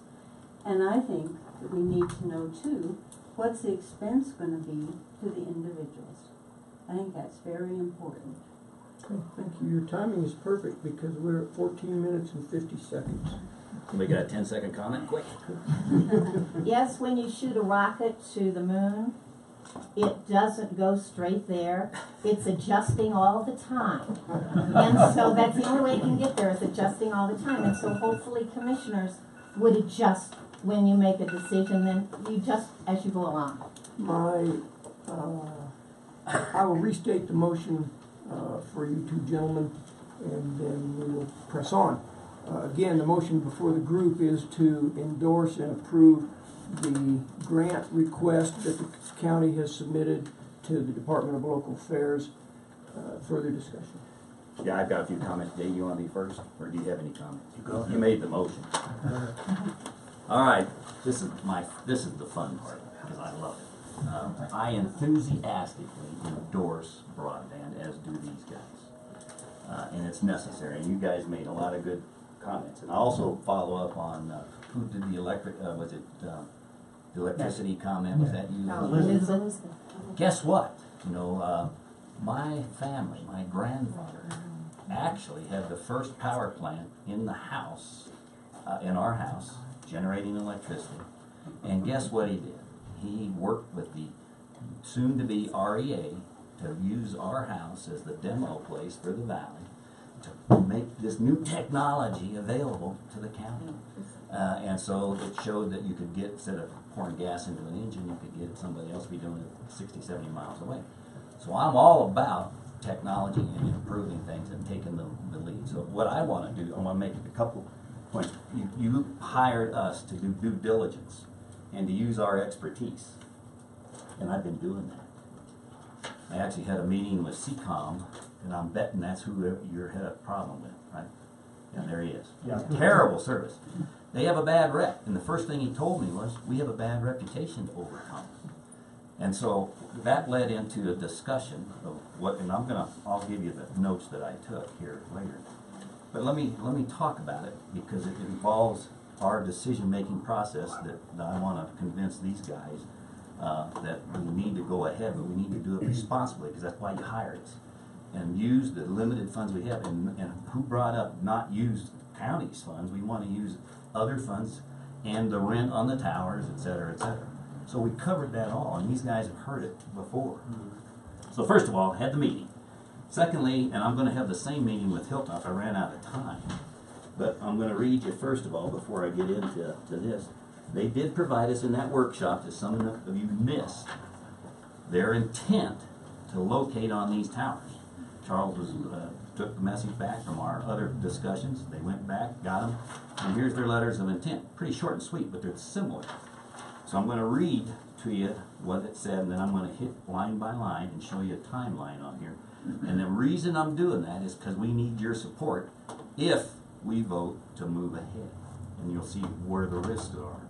So I'm going to read CCOM's first. It says, this letter of intent is regarding the six towers, not one, not two, it's 6 towers proposed in Custer County that are intended to be used by WISPs. That's the wireless ISP providers.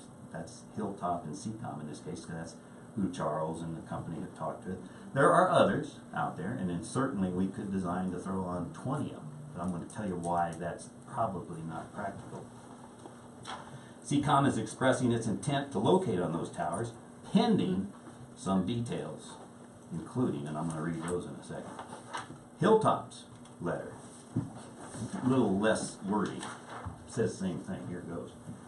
We have reviewed your broadband tower plan and commend your efforts to help bring high-speed internet, not the stuff that Ann Wilson's got, to the underserved areas of Custer County. And we do have issues like Ann has with trees in the way. Doesn't matter how many towers you have, you're going to always have a problem. Hilltop Broadband shares in your goals for reliable, see now they're banging on their competition, high-speed internet for these areas. As such, we intend to make use of the planned towers as designed. Our concerns our concerns for usability of these sites would be. Okay, so now they're gonna step through what has to happen in order for them to sign a contract. They're not signing up to anything other than intent, provided some issues are met. CCOM did a good job of outlining those issues, which happen to be the same Hilltop mentioned. So I'm gonna step through CCOM's little note here. Okay, so co-location price at an affordable rate. Co-location price at an affordable, that means leasing space on our tower. It's a county asset now, and we are not operating the internet. They are. We're providing a foundation for it. Affordable. And so I asked him, what does affordable mean? Before they answered that, it brought up a lot of other questions. First of all, do you understand what CCOM is? Some of you subscribe to it. So I asked them. They are already serving El Paso County, Fremont County, Orfano County, most of the southeast part of Colorado, and they actually have 177 sites, 177 towers, 40 active sites in our local area, basically, 20 towers in Custer County proper. The surrounding area meant Fremont, Orfano County, and Custer County primarily. So I asked them, so how's business? It turns out what you initially subscribed to when you first moved here was CCOM coming out off of I-25 with a hard wire into Walsenburg. Fiber, great. Walsenburg's got great service. Well, in order to get us service, they have to beam it up here somehow, get it here, and then spread it around the county. So what they did, they actually, on their dime, invested in several towers. So out of Walsenburg, they shoot it into Gardner, and that site's called Sheep Mountain. And off of Sheep Mountain, coming up Gardner, up the divide over here, is another tower that intercepts that signal. It happens to be on Centennial Ranch.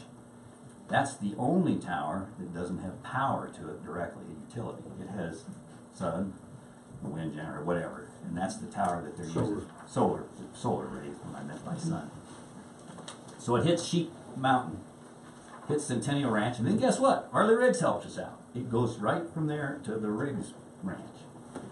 And and of course, anybody surrounding these towers is picking up signals, right? From the Riggs Ranch, it goes to Hibbs Peak. That's what I call it, because Art Hibbs was the first guy to put a wave bender on just above Centennial Ranch to bend, called it bending, but they retranslated it and shot Channel 7 or ABC and NBC up into the valley. Couldn't get it before that, and that was in the 60s.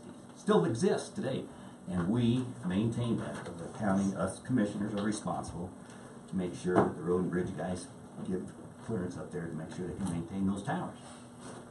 Then it goes out to Lake Deweese. They call it Deweese or Clay Mountain or Clay somebody. I think it was the Clay family that gave them the right of way to do that. So now you got coverage out there. From that point, it gets beamed, guess what? To Wetmore. But we're not going to leave out Wetmore in this. And right now, the current 6 towers doesn't give much coverage to Wetmore. But if we can include this in the ring, supposedly, then everybody's going to be happy. All our taxpayers can be happy. Now, how did they get there? The original link, the least links they had, only went into the Riggs place, really, and then into what you could get from there. What they did is purchase direct digital link, or whatever they were called, and purchase their sites. Now, that gave them the ability to complete the ring, which you need. You know why you lost your service? It's because one place went down in Walsenburg, and everybody upstream loses coverage. So they saw and made a business decision. It wasn't the government. Who mentioned keeping government out of it a minute ago? It was driven by economy, the business cases that were made, and they purchased Direct Link and used their towers. And that allowed them to take it out of Arley's place, get it into Lake Louise, get it up into Wetmore. And guess what? From Wetmore, it goes back to Pueblo, into a fiber, and back on the ring. So that is what is going to improve reliability. It's not there yet. So I asked him, so when is it going to be there?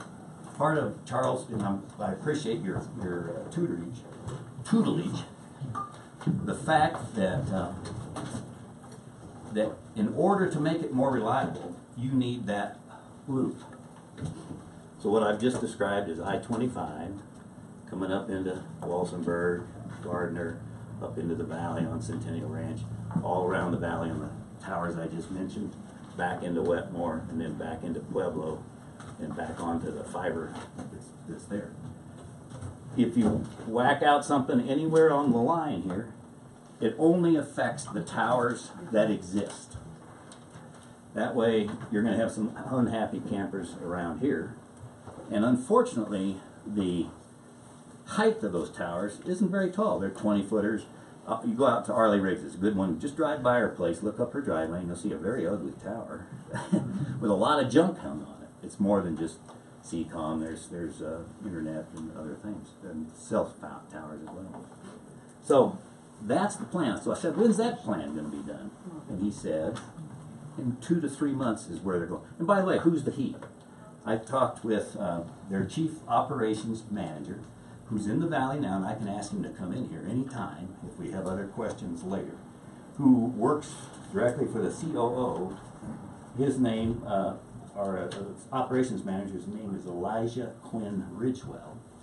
He happens to come out of La Junta, and he makes the circuit into the valley about every day to maintain towers, check on, make sure the service is there, etc. He's the guy that told me he had a rep. And if they're that's where I'm going to look to you all to make sure you understand what their plan is, and to help us if we decide to go forward with this. Because if we decide to go forward with this, it's a commitment of this county to back it, and it could involve, and I'll get into this later, us looking, all right, we just lost a tower, we need to rebuild it.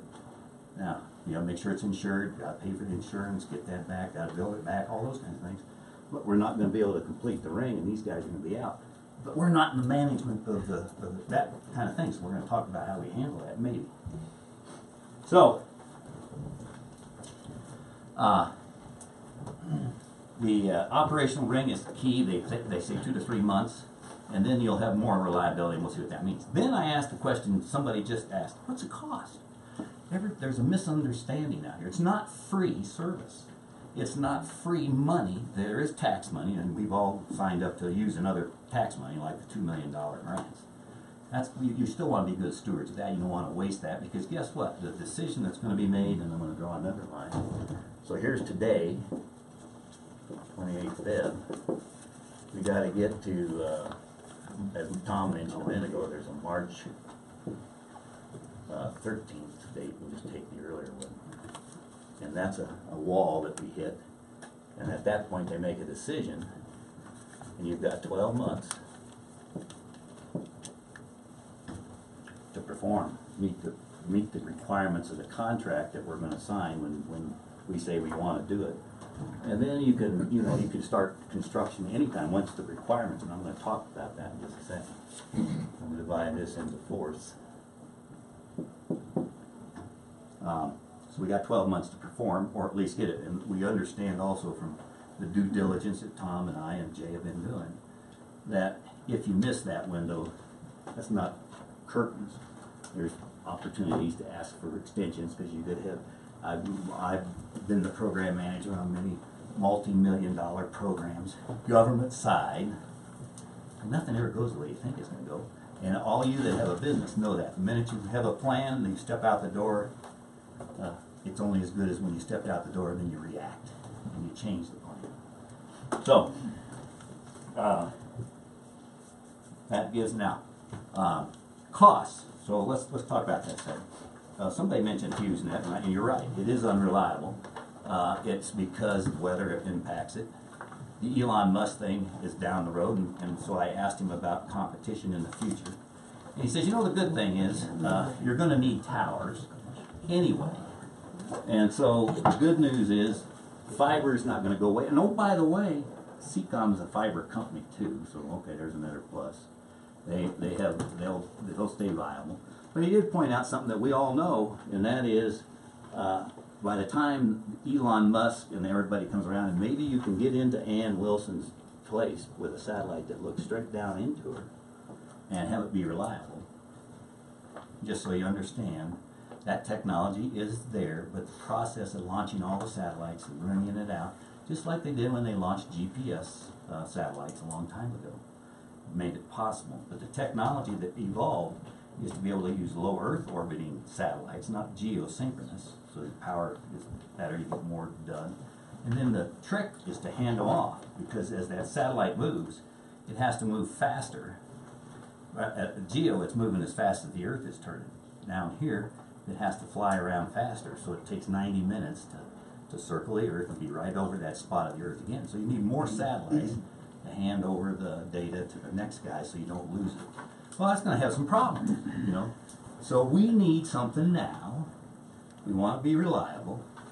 So it looks like maybe we've got a process in place, so that makes me a little more comfortable. The next thing I asked him was cost. Now, let's talk about it. What are the issues?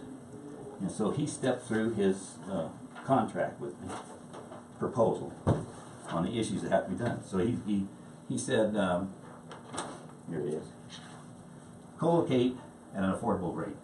He doesn't really want to co-locate with Hilltop. Hilltop doesn't really want to co-locate with him. There's two reasons. One is actually technical, physical. He has to be assured he has space on the tower to separate his radio's horns, antennas, from Hilltop's. If you don't, you get interference and you get worse service than you do now, because at certain times the Hilltop customers will be drawn on it very quickly, and that'll interfere with the signal to CCOM. So you've got to do that. Well, good news, Charles and his guys have planned a 100-foot tower to accommodate that. So he needs about 10 to 20 feet of spacing. So the guy's down at 80 feet. For first come, first served, maybe he gets the top of the tower. That's good. The other issue, just like your neighbor, if you're in an HOA, you got to get along, and you know, you got maintenance problems. Who caused the outage? It could have been a lightning strike that fried a CCOM antenna that fries hillside, and so they're getting arguing with each other. And then you got to deal with that. Well, guess who has to broker that? It probably has to be. They're going to be looking at Custer County, because you boys build them a tower, and somebody's got to be in charge, and we got to come up with a management process that we haven't got yet. Doesn't mean we won't. So that's the first thing, co-location. Secondly, is unrestricted access to those tower foundations and the right-of-ways into them. That is an issue, but that's a requirement on both companies. So and somebody brought up in our workshop, Charles answered it, there is a tower that's in existence somewhere. The landowner gave him access, but he said you can only backpack in. I was going to let you put a road in here. That brings up a problem. You know, you got to build a road to build a tower. So there's going to be issues with landowners that we haven't gotten to yet. I think you can correct me anytime, Charles. You guys have worked with landowners, some. You got a feel for it, but there is no commitment for any right-of-way or a place to put these towers. They have locations, the optimum locations, which will give you a good footprint, and you want to get people around these. In some cases, these towers overlap and some good coverage, but you got to have the access. So in this 12-month period, we have to work those issues out. We have to get on the ground. We have to go out there, and then we got to make a landowner happy. Now, I do know that the proposal that we have before us that we're going to own as the county says that we will have enough money, hopefully, to buy the ground. Is that correct, Charles? To negotiate. I mean, that could be anywhere from it's given to us to we buy it. But we do have the money. If somebody wanted to sell a little piece of ground and make that their permanent town, although you got to look at it from a landowner's point of view. You have issues. Who in here wants a 100-foot tower with inside of their picture window looking at Horn Peak? My You're going backyard, to pull that maybe. hand down quick. Can't we move it to the backyard? Yeah, see. Put it in my backyard. For enough money. Yeah, for enough. Well, yeah, anybody can be bought, maybe. But guess why the towers are short the way they are now? Has anybody driven up Black Canyon out of Colorado Springs to Parker? And there was a big, tall, 100-foot tower went up. And you could see it in the land. All the people that were buying their houses in Black Forest complained. And guess what they did? They planted branches on the tower. Now you can't do that now, but that's what they're, and so they hit it, made it look like a real ugly tree. They were happier with that. So we have to deal with people. Now what that would cause, and Charles and the group had pointed this out, it may need to be renegotiated, so we're going to move a tower somewhere, potentially, to somebody else, or behind the old boy's barn, you know, or the hill, so he can't see the tower. And then he'll have to decide whether he wants to negotiate a retirement fund for life, you know, $1,000 a month for the ground or not. We'll move it if that's the offer. Well, see, he points it out. Trouble with that is that moves us along this timeline. I question the 12 months, in all truthfulness. Okay. But small point. Well, go ahead. Well, I haven't seen anything, and maybe you all have had discussions with DOLA, but you know, they generally relate what we think, and at least our Elphamar money would give us a completion in December of 2019. We did that diligence too, and actually know that it is a 12-month window. They're willing to move it, and in fact, you can start here and you go out X months to finish it. And the goal to get it done it's 1 January of 2019. That's a goal. We may not get there.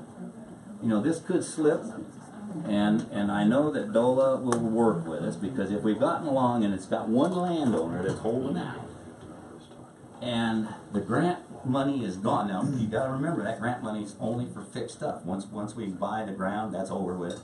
If we have to cut a lease, that's an issue with the county, because we're committed then at that point to hope that the towers are generating enough revenue, not just to do the O&M on the road, but to pay the bills, to pay for the lease, to keep the service going.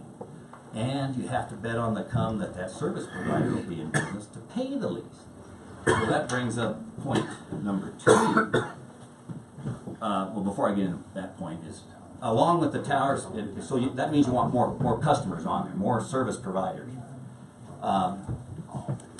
The initial cut was, well, you only need 2, and if the 2 that are on the tower pay $300, that's where the number came from a while ago. I think Linda brought it up. Let's say there's a range, they got $300 to $400 each for the tower. That's for each tower, so you multiply that out, and it's like $7 grand between the 2 companies a year. So when I mentioned that to them, and also we had heard there was probably all they needed were 6 subscribers to make that pay off or something. Here's the real deal. There's currently, like I mentioned, there's 1,000 subscribers that CCOM currently has. What they need to understand, they haven't got all the data yet, but I think Charles and the guys, we're going to make sure that happens next. It's not about projected residential addresses that currently could be out in the boonies, and nobody's there yet, hadn't sold it to the subdivision. It's actually what they care about is what are actual residences exist today. In order to pay that rent, he told me that they need to be assured that they can go around each tower, and whatever the population density is, be assured that there's 100 subscribers that they can go after, meaning new business. Or it can also mean they have towers that might be duplicative, and they can actually take their towers down and take advantage of this tower, save some money, and move ahead. That could mean that they could buy out Hilltop's right to be on the tower if they wanted to try to do that, but he didn't think that was going to be feasible, because he really balked and pushed back at the $300 figure. So that's an issue that I flagged that has to be negotiated with these guys in order for them to be wanting to be on our tower. Now, there are ways to mitigate that. One is, like I mentioned, let's see how much money they can save with where they actually are. Let's let them understand what the footprint is of the actual residents that are underneath these towers. And then maybe that's enough. Or build the towers big enough to handle the wind load. And they were concerned about this. It's not just building a tower and hiring a tower dude to go build some towers. It's building the right design in order to handle the wind loads when you start hanging all the horns on the tower to handle other providers like AT&T, cell phone service, 3 or 4 of those, the loads increase, and you worry about the tower standing. That causes the cost of the tower to go up. Now, I know that the Colorado Economic Development Group did a lot of good. Do you want to take a break? Yeah, how much longer do you? It's going to be just a few minutes, and it's the reason I really think this is important, because when we ask you, because if you come down to a point where we're going to need your help in fundraising or taxes or whatever, it would be not necessary. Now, I'm not saying that's the case. Don't throw that out. I'm not going to throw that out. So, but my point is, you need to understand the business plan so that you understand what we're doing, using to make our decisions. Okay? So let's come back. You want to take 5 more? Yeah, when you're done, we'll move forward. Or you want to wait till Finish. Okay.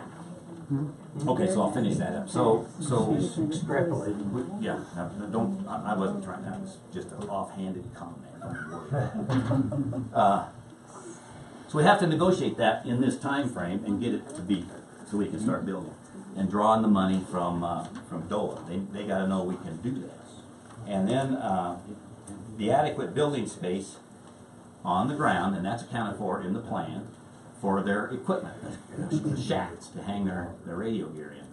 And if we get more, then that's more. And they did assure me that AT&T, when they talked to them, brings their own shack with them. They're not going to, that's not an issue. They'll make the business decision to locate on the tower and not charge us to do that. And then they prefer public power. And that's the case here. We're going to get San Cristo to provide power, except out there in the boonies. And also that means backup power. We're going to be responsible to maintain the power generators in case the wind is gone, the sun doesn't shine, and they need to, or lightning takes out their system to back up the power with propane in a generator. So those are issues that we have to overcome. Lease terms, contract longevity. They will not sign a contract for 10, 20 years. They will sign one for 5 or 3 usually, with an option to renew it, depending on the business that they've got and whether they can continue to operate. And so we have to be able to deal with some of the planning that we commissioners will have to do is figure out how, in the event they walk away, they're not obligated to stay after the 5 years, and maybe we can write into their contract that there'll be a penalty if they walk away early or whatever in their contract, because of technology that might come up during that time, and in which case we own the towers, and I know we have, that's what DOLA is expecting. Those are our towers. They expect us to keep them for 10 years, and then we can do whatever we want. Apparently, Tom, you can address that later. And then the number of potential subscribers. This is where we really need your help, is if we do this, the reputation has to be overcome. If CCOM is going to be the only provider, and or whoever else we get, because it'll be up to us to help overcome what their issues are. That doesn't mean just complain. It means you volunteered to help them or help us do our our thing. And then future competition. It is a reality. Satellites are going to compete today. The satellites are being used today. It's not that good. In the future, it might be. The weather impacts things, etc. All those things come up, and then so with your help, we're going to need. So that's what is going through my mind, is the diligence that this board has been doing with all of us to make sure that we have you understand what's going to go on in our minds as we decide how to go through this 12-month window. I would propose that we set up a Custer County Board of Commissioner point of contact. We would have meetings quarterly to make sure we're on track. We'd have meetings monthly with the guys that are actually executing the process of getting there with these issues. And then, of course, our O&M job that we're going to have to worry about contracts in the future to make sure we get crews out there to keep them going. So that's my comments to start with. Thank you, sir. I'm going to ask the commissioners here in a minute if they are okay with taking a 5-minute break. I want to tell you that we will continue with comments from or discussion from the Board of Commissioners about this item. And then I, as the chair, am going to allow Mr. Vogel an opportunity to respond before we vote. He was gracious enough to sit there quietly while the audience had an opportunity to discuss, and I want to honor that and give him an opportunity. He is probably more vested in this project than anybody in the county. So that may be twisting our policy a little bit, but I will make that executive decision. So with no objections, gentlemen, we'll stand in recess for 5 minutes.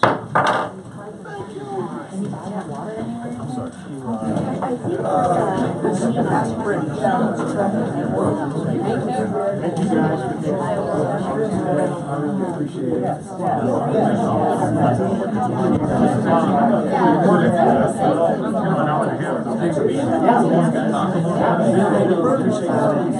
Folks take care of that. For another meeting.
County Commissioner meeting will come back to order. Thank you for allowing us to take a few minutes for a break. Thank you, Bill. Appreciate that. As I indicated, I will allow Mr. Bogle an opportunity, if he so chooses, to have comments, and you're welcome to do that now, or would you want to wait and respond to whatever else is said? It's up to you, Ike.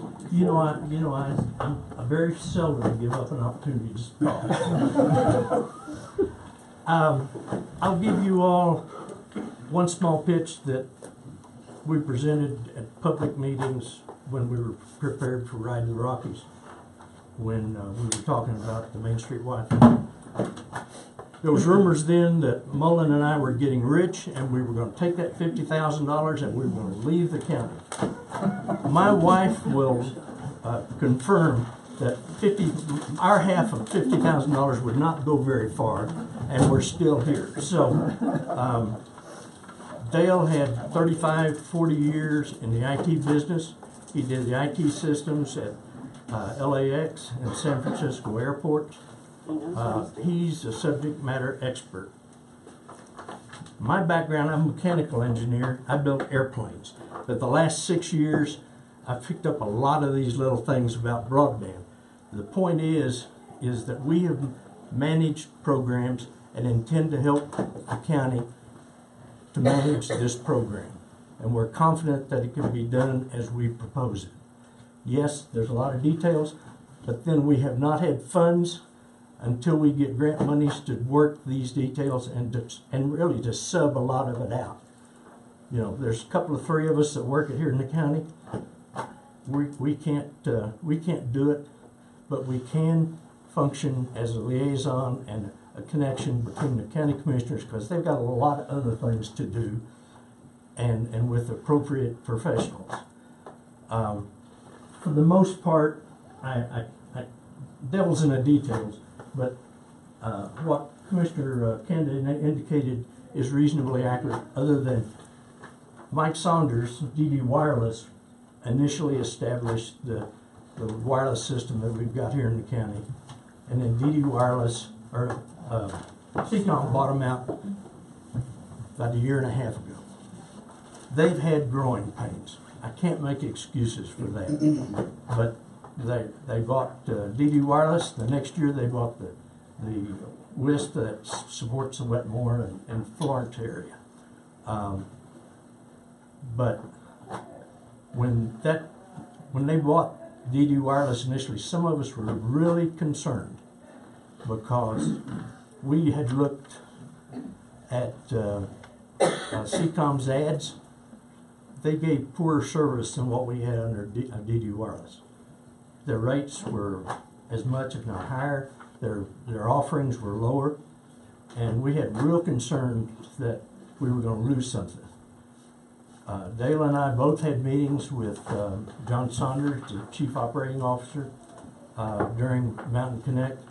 We had a 3.5-hour dinner with them, and we left feeling that it was good for the county, and it was probably good business for them too, because obviously they knew what they were getting, because they had already acquired a number of companies in their growth. And they had a whole lot deeper pockets than Mike Saunders did. I mean, he had his retirement and everything else tied up into it. So, you know, we are where we are. Hilltop and CCOM are our two providers now. We have had informal communications with other companies that are looking at coming into the valley for service. In all truthfulness, we'll tell them what the facts are. It'd be quite a challenge for somebody to move in here as a third provider. We think, based on the history we've had in other places, that 2 WISP providers are adequate for our area, so that they can be sufficiently healthy. Somebody comes in, you know, who knows? It's their business. What we're looking at doing is to provide an infrastructure, a tower, and utilities for these companies where their business plans will not support $2 million worth of towers. We've got two reports. They're about that thick, that, you know, it's a matter of public record, and if you want to sit down over a cup of coffee, we'll go with you at excruciating detail if you can stand it. But I suggest to you, the public, and you, the commissioners, we're capable, we're motivated, and we hope that you get to a point where you trust what we say when we make a recommendation to you. And we realize we've still got some way to go on it, but you all have got your load with Road and Bridge and all the rest of the county functions, and we intend to support you responsibly as a subset and a committee to the county. That's all I have. Appreciate that. Thank you, sir. Thank you for, it's really not even reasonable for me to sit here and say thank you for all your work, because I have no idea. But believe me, the spirit is there that we appreciate the time and energy, finances, family sacrifices that you guys have made. We'll be here without that. Yeah, that's why I said that. For a minute, I don't know who's in this. I appreciate that. I have some comments, Mr. Prince. I would defer to you, sir, if you care to make any comments. I would, but I promise you it won't go on forever. Oh, Mean that as a negative. He meant that in a good way. I don't want you all to throw it out on us. I appreciate the work, Mr. Canada, that you have done, the background that you gave us, and I too have done a lot of that work. And I agree that you're very accurate, and I appreciate the audience understanding some of the infrastructure that's going to be necessary and how the process works. Quickly, I'm going to talk about my responsibility to this county, and this county is, of course, you. When I ran for office, and I still maintain this, one of the things that I promised that I would do if I could was to help economic development with this county with a zero or minimal footprint. I do not want Walmart and all that stuff that we're worried about. But if you want your roads fixed, if you want services from the county, we need money. We need money. Most of the money, all the money we get now is tax money. We spend your money to service you. And that goes into number two. We are a service provider. The county. We are not a business. This is not a business decision. I don't care if it's going to end up costing this county $3,000 a month, which it will not, I believe. But that's the total risk we're looking at. A third of a person, okay, to provide a service to this county. Let me dovetail that back to the economic development. It is low or no economic footprint to have someone, as the gentleman, I don't see him now, works from his home. This is what we want. I want you to work from your home. I don't want you to move to San Francisco, as we have at least one resident I spoke to recently.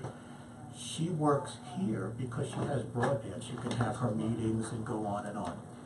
So I want her here because whether I get a tax from her broadband business or not, I don't care. I know she's going to go to a grocery store, a gas station. She's going to spend her money in this county. So I think an excellent opportunity for low impact, low footprint economic development is providing broadband. Here's where I took an oath to you. I raised my hand and I swore that I would try and protect the health and the safety of the people of Custer County. And I take that extremely seriously. This is really important. These towers, aside from the economic impact that we could have, will support FirstNet, will support, now whether it happens or not, I mean, a lot of this is, we're going to do our best to have it happen. Additional cell companies or cell areas that could be put on the towers so that if you are in an emergency in an area where there is no cell service today and you need to dial 911, I want to know that our sheriff back there is going to go, how can I help you? What do you need? What services can we provide? That's an oath I took to you. I take it seriously, And that's why I think 6 towers are extremely important. The risk to the county is so minimal, cost-wise, is so minimal. The rewards could be so great. I will tell you now, I'm not on the fence. I am so for this project. I feel we need to do this. So you'll see me raise my hand when the vote comes in favor. I want to commend our Economic Development Corporation for a tremendous amount of hours they've put in of their own time and money, and Mrs. Bogle, I agree. Seriously, this county needs to move forward, and it would be a travesty to let a wonderful opportunity like this just slip away because we choose not to do it. And that's just my opinion, and I'll pass it on. I hope that was succinct enough. Thank you, sir. Thank you. Appreciate that. I'd like to share some comments that I have with this group and with my fellow commissioners. I beg your pardon if, one, they are a duplicate to some degree of something that's already been said here.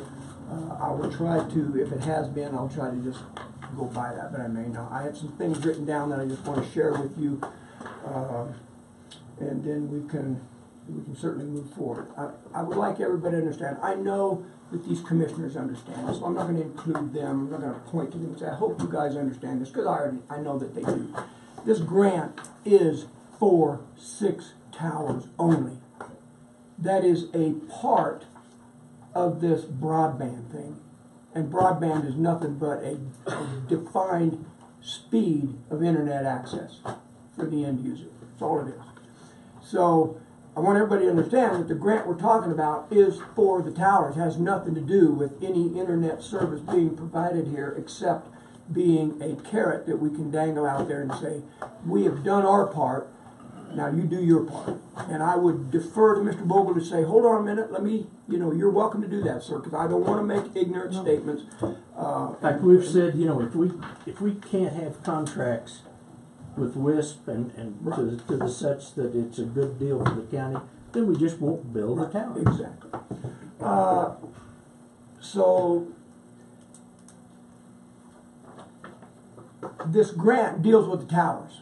Anything after the construction of those towers is incumbent upon the Board of County Commissioners, we hope with the assistance of the Economic Development Corporation or another entity similar to that. So I think that needs to be said. The EDA grant, the Economic Development Agency grant, is incumbent upon this DOLA grant. Without the DOLA grant, the EDA grant goes away. We're talking about 2 different grants, $1 million apiece, plus some matching funds, of which Elpamar would be about a 20% player in the matching funds thing.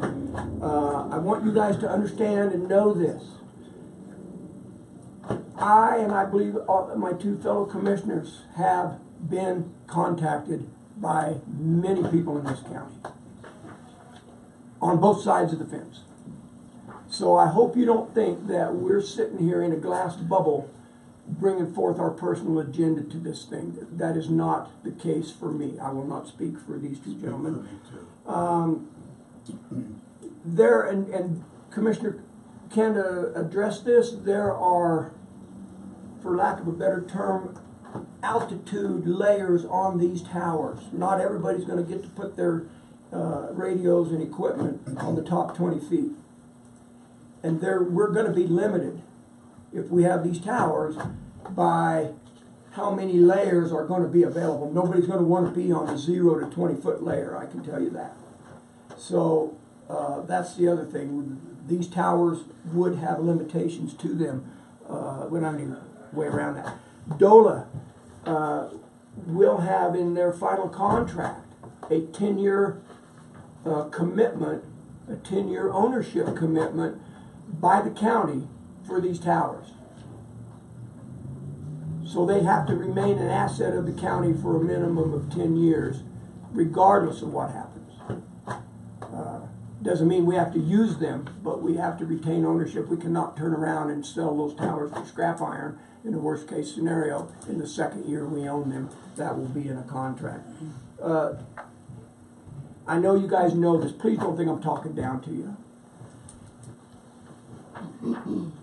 This county is not mandated by the state legislature to provide internet service to anyone.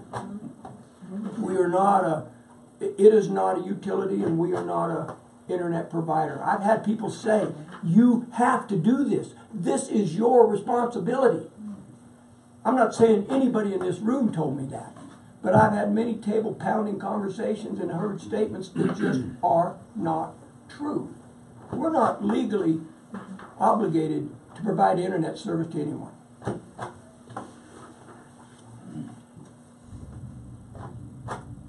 As Commissioner Canada pointed out, the grant that we have submitted to DOLA and subsequently to the EDA is based on the number of addresses in this county. It is not based on the number of residences nor the population in those residences. We have 6,603 addresses that we have submitted in our grant to the county. To the state. I'm sorry, to the state, to DOLA. That was the number reported to DOLA in the grant. I'm not going to argue that. That's not the point. I did check with the IT department, and they have identified that we have 3,956 residences in this county. Obviously, those could be vacant residences, those could be part-time residences, those could be full-time residents. I also want to say it's not true with DOLA, because it is true that DOLA is funded by the state of Colorado through the state legislature. But when you hear that grants are spending taxpayers' money, that is not always a true statement. A lot of grants are funded by private philanthropic people. In this case, it is money that has been earmarked by the state legislator for DOLA specifically.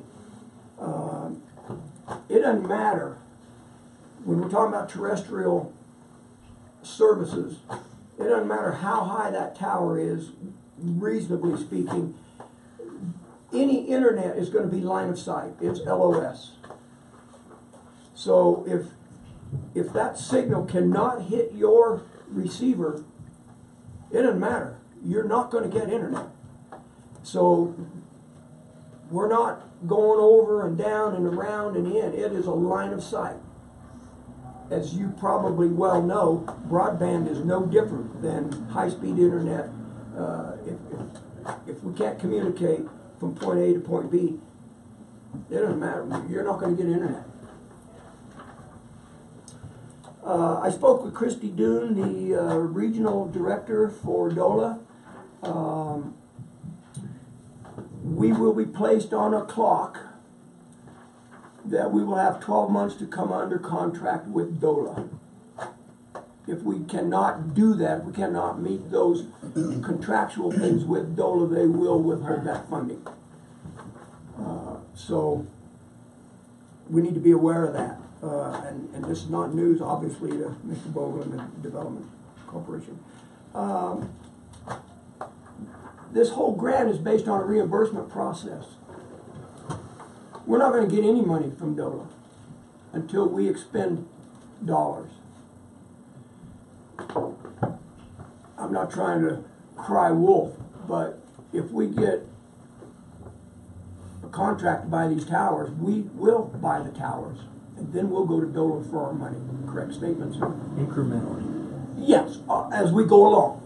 I just picked towers as an example.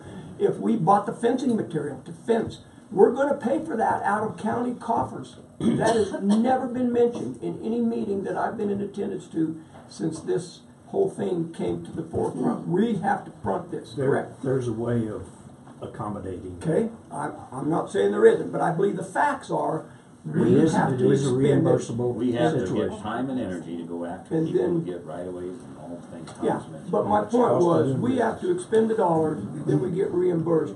DOLA is not going to write us $1 million check, and we'll put it in an account for the county.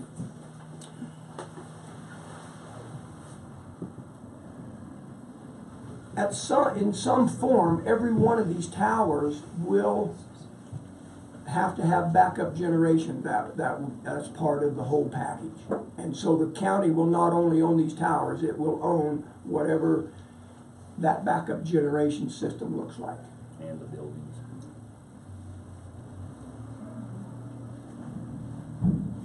We talked about it the other day in our workshop. These 6 towers, I don't want to overstate this, I don't want to be dramatic, but I believe, and Mr. Vogel agreed, will have 0 impact on Wetmore. We will not have a signal from any of these 6 towers, so that boils down to we're looking at a $2 million grant that will not affect the residents in Wetmore. And neither will it significantly affect the citizens of Westcliff or Silvercliff. Correct. And would you elaborate on that? Why not? Well, the analysis really for support in the 2 towns, it comes down to that's a reasonable expense, cost of doing business for Seacom and Hilltop, where they're part. They can put their antennas there. There are issues with coverage, just like the trees. A lot of trees in the 2 towns, but it's identified that there's a profit motive for the WISP to facilitate the wireless support of the 2 towns, such as it is. So we concentrated on the remote parts of the county for these 6 towers. The tower, we may have a 10-year deal. The tower's design life will be at least 20 years. And there's scheduled maintenances in the industry to assure that they maintain their structural integrity and stuff like that. So, and then we have other subsequent options that can accommodate and have potential of supporting the 2 towns. So this is the next step, if approved, towards about a 3-step situation that could ultimately put fiber in the 2 towns. Okay. Not in the county.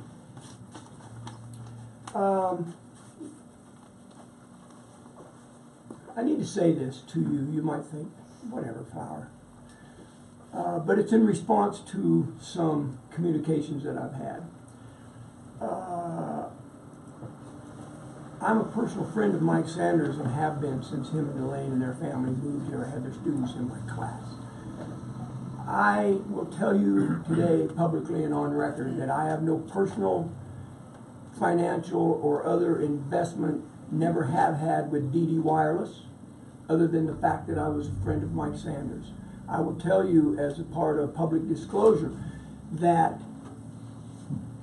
DD Wireless came to me and asked if I would personally, in my home, assist their company in doing some welding and building some brackets. Now we're talking about in the early days of DD Wireless.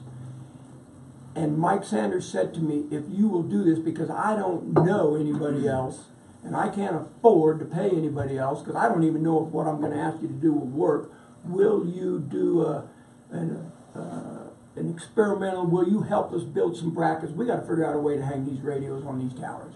He said, if you will do that, I will provide you free internet. I said, you got yourself a deal. Truly, folks, that's the limit of my relationship with DD Wireless. DD Wireless did not sell out. They sold part of their company to Seacom. DD Wireless still exists in some form, but I can assure you today that I have no personal investment and no personal dog in this fight, other than being the chairman of the commission.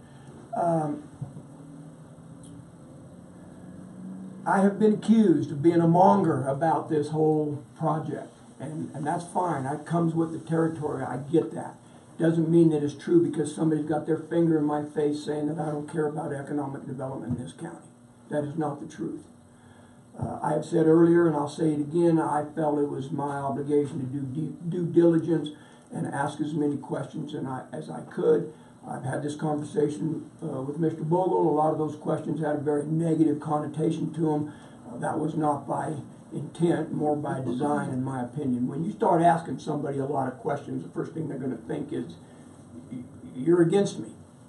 I have never said I am against broadband. So I've been quoted as saying that many times, but that simply is not the truth. Mr. Sanders came to me and said, Flower, you know everybody, this is back a ways, it's not true today. You know everybody in this county. You have got to find me a place that I can shoot a signal into this valley. I said, that's not a problem, Mike. I said, I could almost guarantee you right now that I can make that happen without talking to the landowner. But I said, we're going to go talk to her. And you probably know I'm talking about Arlie Riggs. When that wind generator tower above her stock tank was sitting there for probably, I know, 30 years with not a thing on it, and you should go by there and look at it now. It is absolutely loaded, and that is a good thing. And they told Arlie Riggs the same thing. If you would let us put a radio on there, we'll give you free internet. And that's what they did. And believe it or not, CCOM honored that. They honored it with me. Because Mike said, I'm not selling this company unless you honor the commitments that I've made. And there's other people in this in this room that have that same thing going on. Does that mean I got perfect internet? No. I've never met anybody connected directly with CCOM. My wife has had dealings with them, but I have not. I've been accused of being in bed with CCOM, and I'm just telling you that is not the truth. So the other closing remark I'll make is that I was told when I started campaigning to be a commissioner that, Flower, you're going to get, you will not ever please everyone. And I know we've all heard that. You probably said that a few times. I realize that. And I would only ask that the citizens of this county, you can get as upset as you want. If I vote different than you believe, I will respect you for that, as long as you would consider saying that I did not vote for something out of ignorance. It may not agree with you. And if you can say that to me, then I would encourage you to say, I do not believe you researched this. I don't think you know as much as you could. I don't know as much as there is available about broadband. But I believe I've made due diligence in trying to educate myself so that when I vote today, it will be out of an educated position of what I think is best for this county. Any further debate, discussion, gentlemen? Okay. I would like to say one last thing.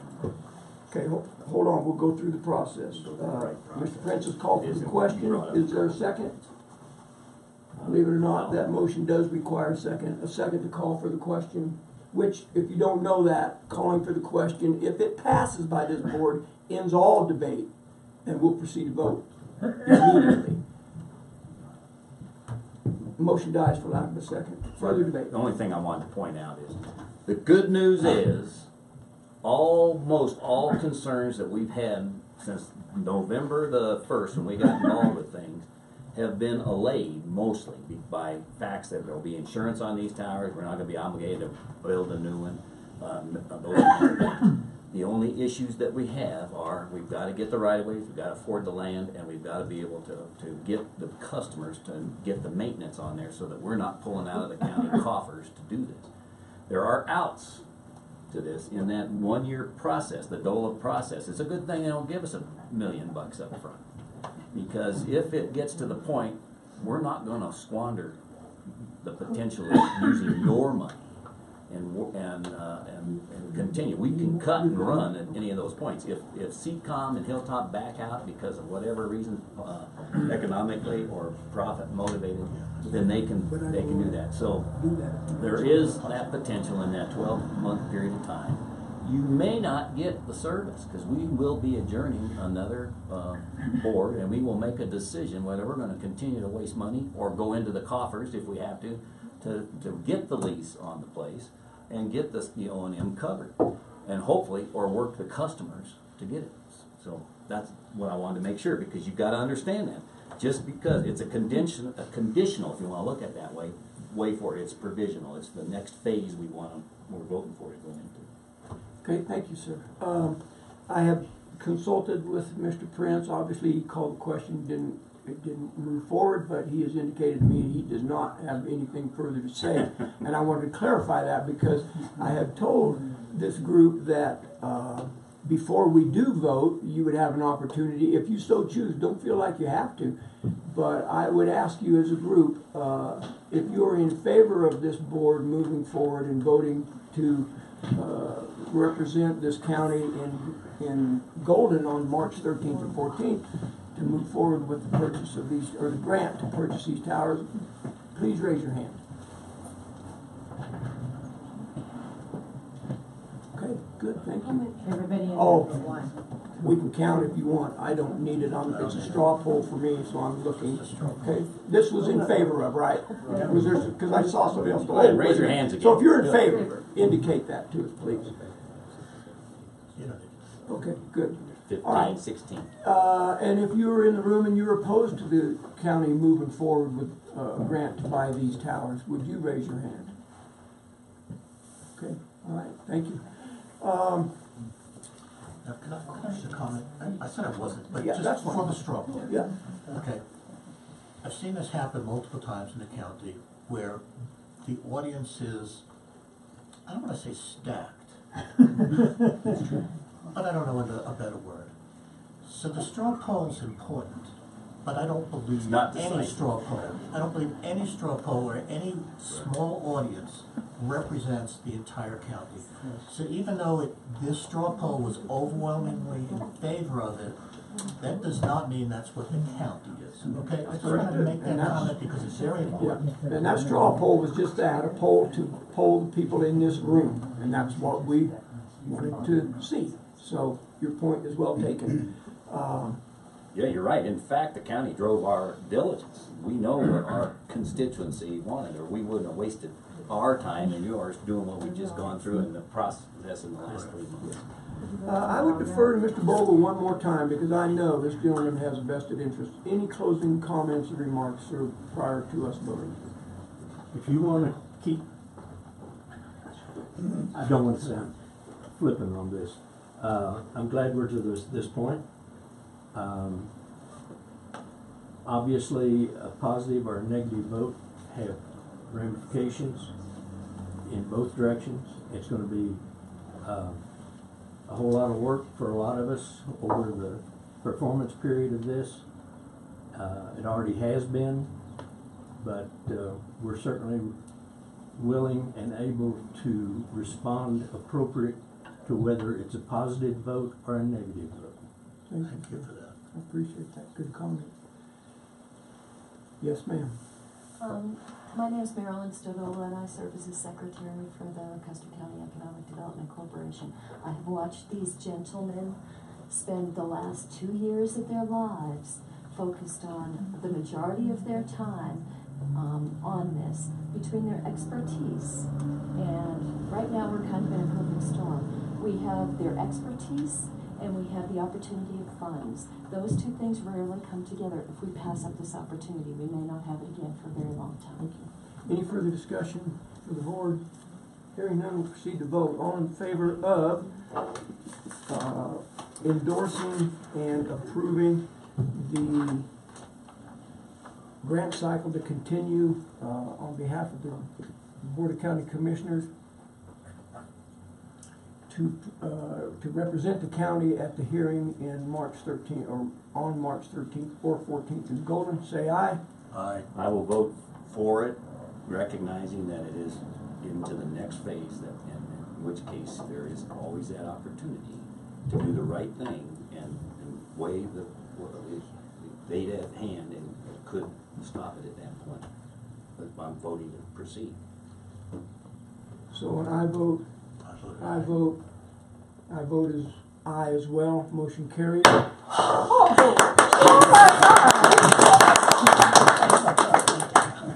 Thank you. I move that we, as a board, select Mr. Bogle as our spokesman to represent us at the hearing in Golden. I have not had this discussion with him because obviously this is subsequent to a vote today. He can certainly decline if he so chooses. He's got his surfboard headed. But that is my motion to appoint him to represent us, and I certainly will be a board representation at that meeting, and I think Mr. Prince has indicated that as well. So the motion would be to appoint Mr. Bogle to be our spokesman. Before it's seconded, can I make a friendly suggestion? Sure, to that? absolutely. Either Charles or Dale, either one or both, for your, as a spokesman, both of them put their heart and soul into this to this point. I think they're equally. Okay, we're diverting a little from parliamentary procedure, but let me ask you, sir, would you be available and willing to do that? I will make myself available. I think it's important that everybody understands that what he's got to do is important. It's not a given they're going to give us this money. Yeah. That is not assured. We don't even have a second, sir, and I know. It's important. Okay. There's no reason to go further if I'll Mr. second Bogle that. says, I cannot be there because I'm out of the country. That's I where I'm second getting. the motion. Thank you, sir. It has been moved and seconded to appoint Mr. Bogle as the county spokesman at the hearing on March 13th and 14th. Obviously, there will be commissioners there representing this county. Further discussion. I had told Ms. Doon that I will contact her by phone today to let her know that. I will do that if it's okay with you, sir. Sure. If we vote that way. But I wanted to make sure I'm not crowding you into a corner that you couldn't. No, I've done my Hawaii trip for this winter. Well, I thought another surfing expedition was going to stand in the way. Further discussion, gentlemen? Hearing none, we'll proceed to vote. All in favor of appointing Mr. Bogle as our spokesman at the hearing on March 13th and 14th, say aye. Aye. Opposed, nay. Motion carries. Thank you, sir. Appreciate that. Thank you for your work. Thank you. Let me say that I hope that this group here, because you took the time to be here, I hope that you understand we are now all in. There is no reservations from this point forward. You have my word on that, and I believe you can probably take all the nods that we meant that vote very sincerely. So let me get back on track. We are scheduled to have a staff meeting. Gentlemen, with your permission, I would like to go into recess for a few minutes and then we will take back up. Okay, but before you do that, yes, we're going to have comments at the end of this. I want these guys are going to fail out here. There's a couple points to make. You saw sausage being made. You saw the reason Tom and I are here, and Jay, that you have to respect the process and procedures. You saw a boat go down in flames earlier for good reason. You know, we have to be disciplined in how we handle business, and things will go better and smoother in the future. Also on this, the broadband issue itself. If it hadn't been for the due diligence that was created by not only our newspapers in their arguments, our people calling us, and doing the things that we needed to do, it made it possible to make the right decision. And use our expertise here to make that decision. So it's important for you not to go out of here thinking that we're a bunch of people that don't understand the issues. We need to do that, and we need to do it in a deliberate way. And I want to commend Tom for standing the ground that we had got him here for. That's why I elected him chairman to hammer that gavel. Well, I appreciate that, Bill. Thank you. To me, we always have to come back on what is good for this county. It is not what is so-and-so's giving me the stink eye Right. in the back of the room. That, you know, it'll happen and it does happen, but it doesn't, yeah, I heard that. You know, and this is a great thing about living in Custer County. I've known Elizabeth for years. I love her parents. I'm telling you. Does not mean that we cannot disagree on things, and I hope that I'm just using Elizabeth as an example this morning, but you know, this should never erode our personal relationships and our trust and our belief that the process will work. Amen. That's my fervent prayer. I keep doing that. I keep saying, Lord, just let us move forward. The one thing I did not want to happen was for this thing to divide this county again. We do not need that. So, thank you. Yes, ma'am. May the words of our mouths and the meditations of our hearts be acceptable in thy sight, O Lord. Amen. Amen. now. All right, let's go into about a 5-minute. Okay, you guys are free to live your life now. 3 hours later. Elizabeth.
Good, bad, indifferent, mad, happy?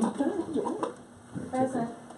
I'm assuming we are still live streaming, correct? Right, we're on. Because this is part of the meeting.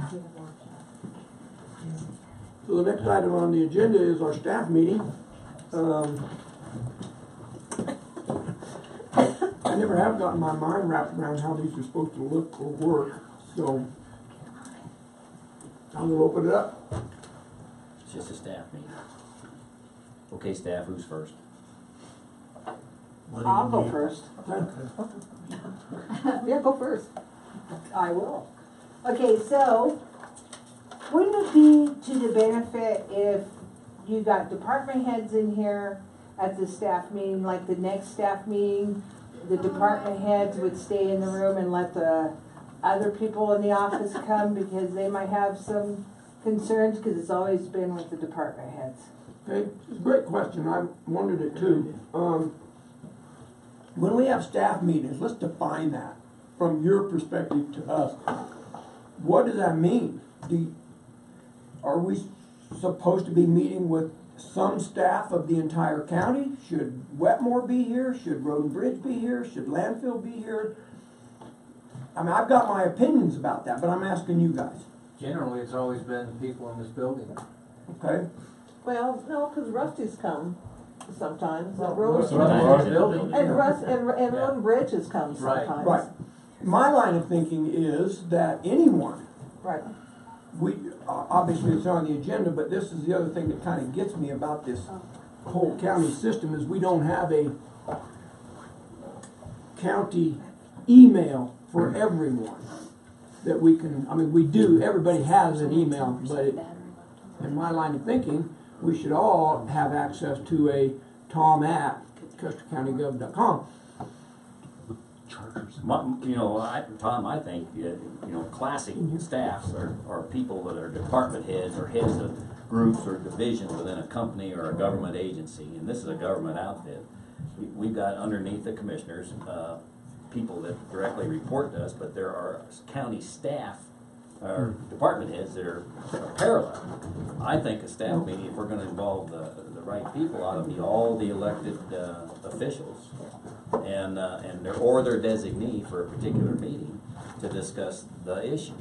And I don't know that we should include boards and that kind, shouldn't necessarily, unless there's, because we have those separate reports separately. I think it's in the IT office. Okay.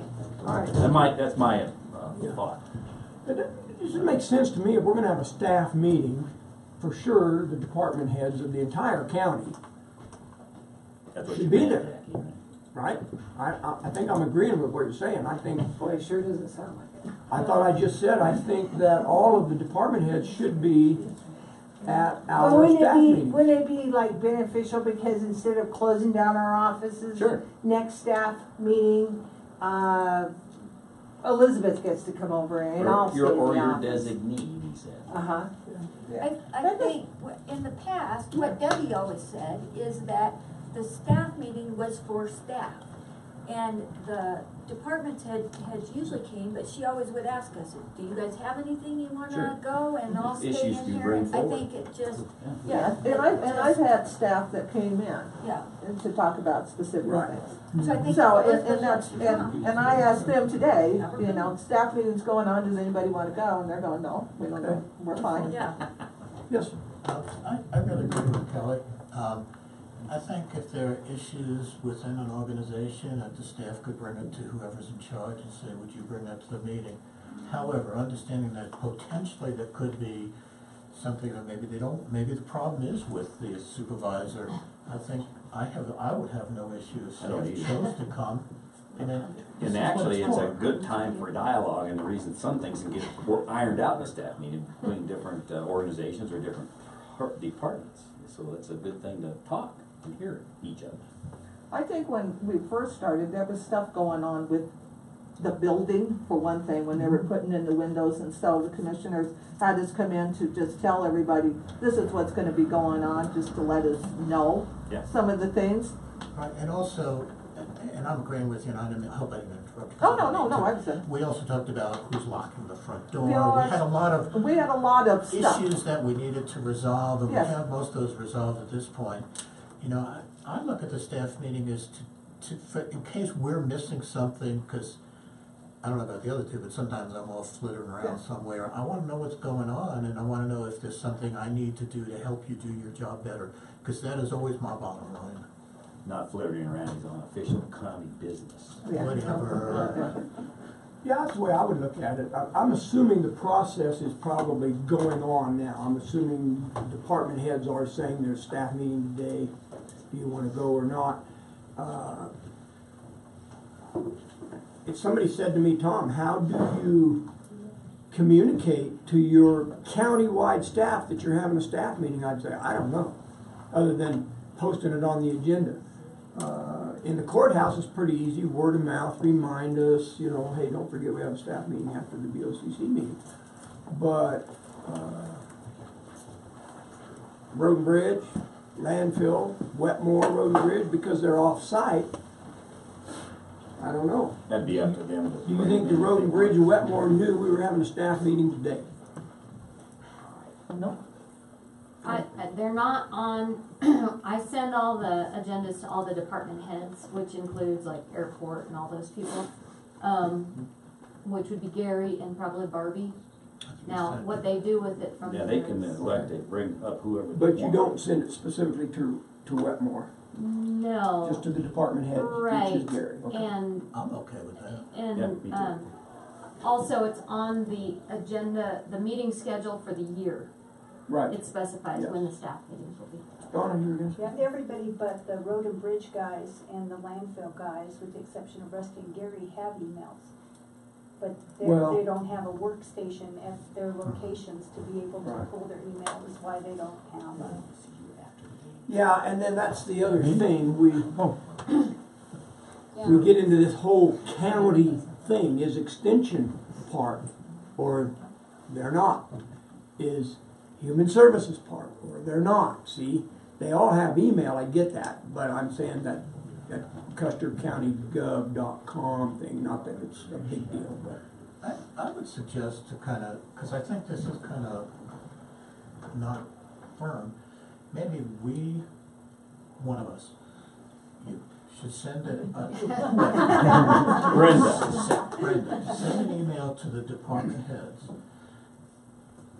stating that we're going to, you know when the staff meetings are, here's what we would like you to do. We would like you to confer with your staff, and if they can bring issues to you to bring to us, that's fine. If they have issues they don't feel comfortable dealing with their supervisor, they can come directly, so that Gary, for example, knows to tell the people down in Wetmore we're going to have it. I mean, I think we need to, it would be a good idea to remind our department heads what it is we're trying to accomplish in a staff meeting. Mm-hmm.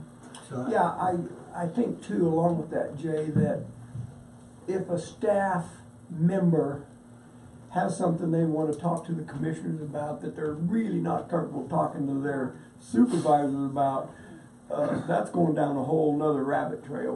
We're probably talking personnel issues or something, but. That's not gonna happen, is it? No, I wouldn't. I can't imagine one of your staff coming in here and raising all Billy about something without having talked to you, or saying, I don't feel comfortable in talking to my supervisor, even though they're sitting in the same room, and now I have this issue. I don't know. That's. Well, on live streams, gosh, that's just adds to it.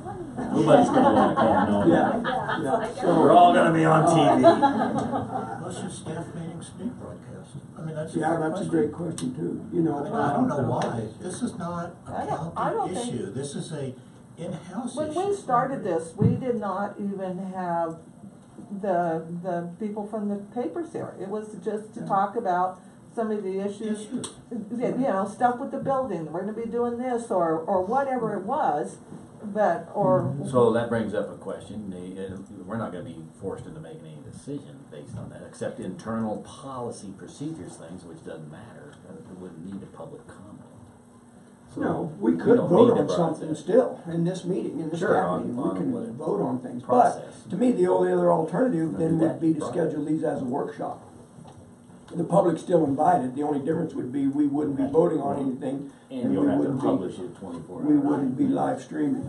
I got a real problem with transparency by not inviting the public, the Right. press, and anybody else. So I think we should make them as workshops in the future, post them and invite anybody who'd like Wants to to say. come. Now, you always have the authority to say there'll be no comments during a workshop. You always have that authority from, other than the people who are invited. I mean, I'm talking about the public who Right. comes in, or the press.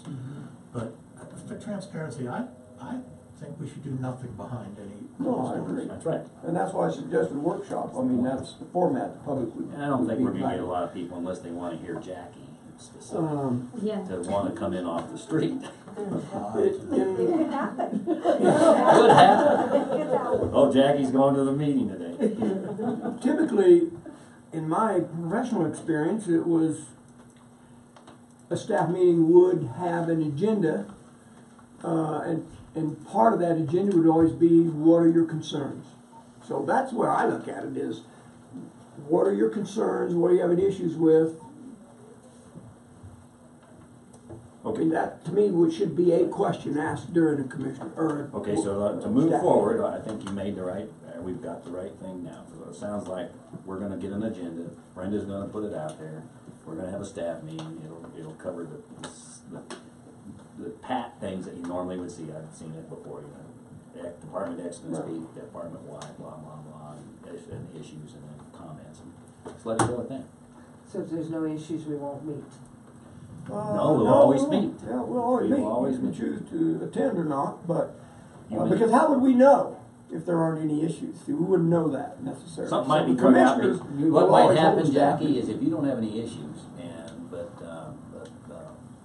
Laura? Brenda, not Laura, but I'm looking past that, and Brenda might, but Laura always has issues. But the point is, that would require some input from you, but it's a discussion, and it's just to see, maybe Tom and I and Jay have something that we picked up, you know, whatever, it's just a staff meeting. Well, I would move that we move the staff meetings to a workshop format from this I point agree. forward. You gonna vote on No, we don't get a second. Is there a it? second? I second it. We move the Get second moving. to, subsequent to today. We'll continue this meeting to today, but subsequent to today, we move our staff meetings to a workshop format immediately following the adjournment of the Board of County Commissioners meetings on those given days That's that right. are listed. Public Debate, can decide to stay or not. yeah. hearing no, Can I- see, yes, ma'am. Can I comment? Yes. Can we, instead of doing it immediately following, can we set, I mean, a lot of times you do your workshops at 1 o'clock. Can we set a specific time so that You'll have everybody knows? So, cause Gotcha. JD was headed down the stairs Right. at 11 o'clock, and I Right. said, no, Wait a minute, we're, stop. no. Yeah, she said, don't bother going in there. Yeah. It's gonna be a So while. that they can plan a little better Good their point. I day. think your point is excellent. I would almost prefer not to do it on a day where you have a BOCC. I would too, actually. Say, we're going to meet on No. a day that we don't have it at 9 o'clock, we will have a workshop, which will be a staff meeting, and that That's a way, lot of meetings. the only item we discuss is staff meeting, and that way we don't have to worry about things like disrupting JD 4 times to see, are they ready for me, are they not? I mean, I get that. Well, I like that. The only problem is, Jay, I think we could even make it later in the afternoon to separate it. The problem I have is getting enough time, if we all, I wanna do other things, other kinds of meetings, get out of the county and go, you know, so if we commit to that, it would be a little hard. It's a little easier when we're all together on 4 times a month. Yeah, I agree. I would like to see us do it on the same day because we're here and we know we're gonna be here. But man, it'd be nice to have a breather after a meeting like we just got done with. Yeah. Yeah, get lunch, come back and Yeah. 1:30 or whatever. Could you guys live with 2 o'clock? That way, if our meeting did go till 12:30 on any given BOCC meeting, does it really matter? Can we do? Is that gonna cause a problem with you inspecting the septic tank? No, and if it does, I'll just choose the septic over you. I will add. Know how we rate. Right up there. I will add to my motion then the time of 2 o'clock, a We know workshop. what you meant. You didn't On the really last mean day it. of the. Can you do it first? No, because I know personally I'm trying to get ready for that meeting Yeah, it's at hard. 9 o'clock. No, I wanted to have to. Yeah. Yeah, it had to So the motion would be to have our staff meetings moved to a workshop format starting at 2 o'clock on the appointed days that are already on the calendar, because everybody has that. Discussion? Hearing none, proceed to vote. All in favor, say aye. Aye. Ms. Bubis, did you have, No, I was handled, thank you. I'm sorry. That's okay. All in favor, say aye. Aye. Opposed, nay. Motion carries. So our next staff meeting will be a workshop. And we can work on that. I mean, to me, it would make sense as an agenda to go through every department. When you getting that, so. Road and bridge, anything, landfill, anything, and we just hammer that out. And then other issues that arise or concerns from BOCC, concerns to the BOCC beyond your department, you know, that kind of thing. I just think that's reasonable and would give us some direction so we're not kind of randomly. Can I also suggest, when I've done this in businesses, oftentimes the departments would set ahead of time, if they knew they had something specific they want to discuss, they could say, I want to be on the agenda and here's what I'd like to discuss. You know, people leaving early or whatever the issue is. Okay, yeah, I think on our agenda, department meeting, department comments, whatever, and if you had something you wanted on the agenda right then, we could put it on there, if not bring it up. Yeah, it makes sense to me. But the weird thing is, obviously, is you all have more experience, including Jay, than Bill and I do about how you have run your staff meetings or how you want them to be ran. If you want them to be ran a certain way, let's have that conversation. Because we can do whatever we want. No. IT, Mr. Chuck. Nothing, no issues over there? Okay. Okay. Some of that will be dealt in your department reports to the BOCC. I get that too, but yes, sir. I'd like to bring up one thing, and if everybody could take it back to their departments in this building. When we have a jury trial or courts in session and we have the break room door closed and a sign on it, please don't walk in. We had somebody walk in when the jury's trying to deliberate, and that person will end up in the judge's office, and we want to avoid that. So just please respect the sign on the door. I know it's a real problem because we get used to putting your lunch in the refrigerator. I try to let everybody know ahead of time that, like this last week, I said, hey, we're going to have a 3-day jury trial, so that room is not going to be available. We need to try to make other arrangements. You know, we're selling eggs and we can't get in the refrigerator to get the eggs to the who's ever buying them. It's just going to have to sit until after those hours. So if the sign's on there during our docket days, we have a sign on there to say attorneys only. They're not always in there, but they're coming in and out using that room. Their clients are in there, so we're cramped for space. We're trying to juggle as best we can. But in those circumstances, if you just be cognizant of the sign. If there's something in there you really need, let me know. Go around. And then I can get in at the right time and get it for you. I'm happy to do that. And we discussed this yesterday at our County Needs Assessment Committee meeting. Technically, that room is for court use. Right. We piggybacked onto it as our break room. So if we don't honor that, I can see them saying, yeah, we're just going to lock that door. I got an extra lock. Yeah, that's the thing. So, but we don't want to do that. I mean, right. Because we seldom use it, and it's great for everybody to be able to.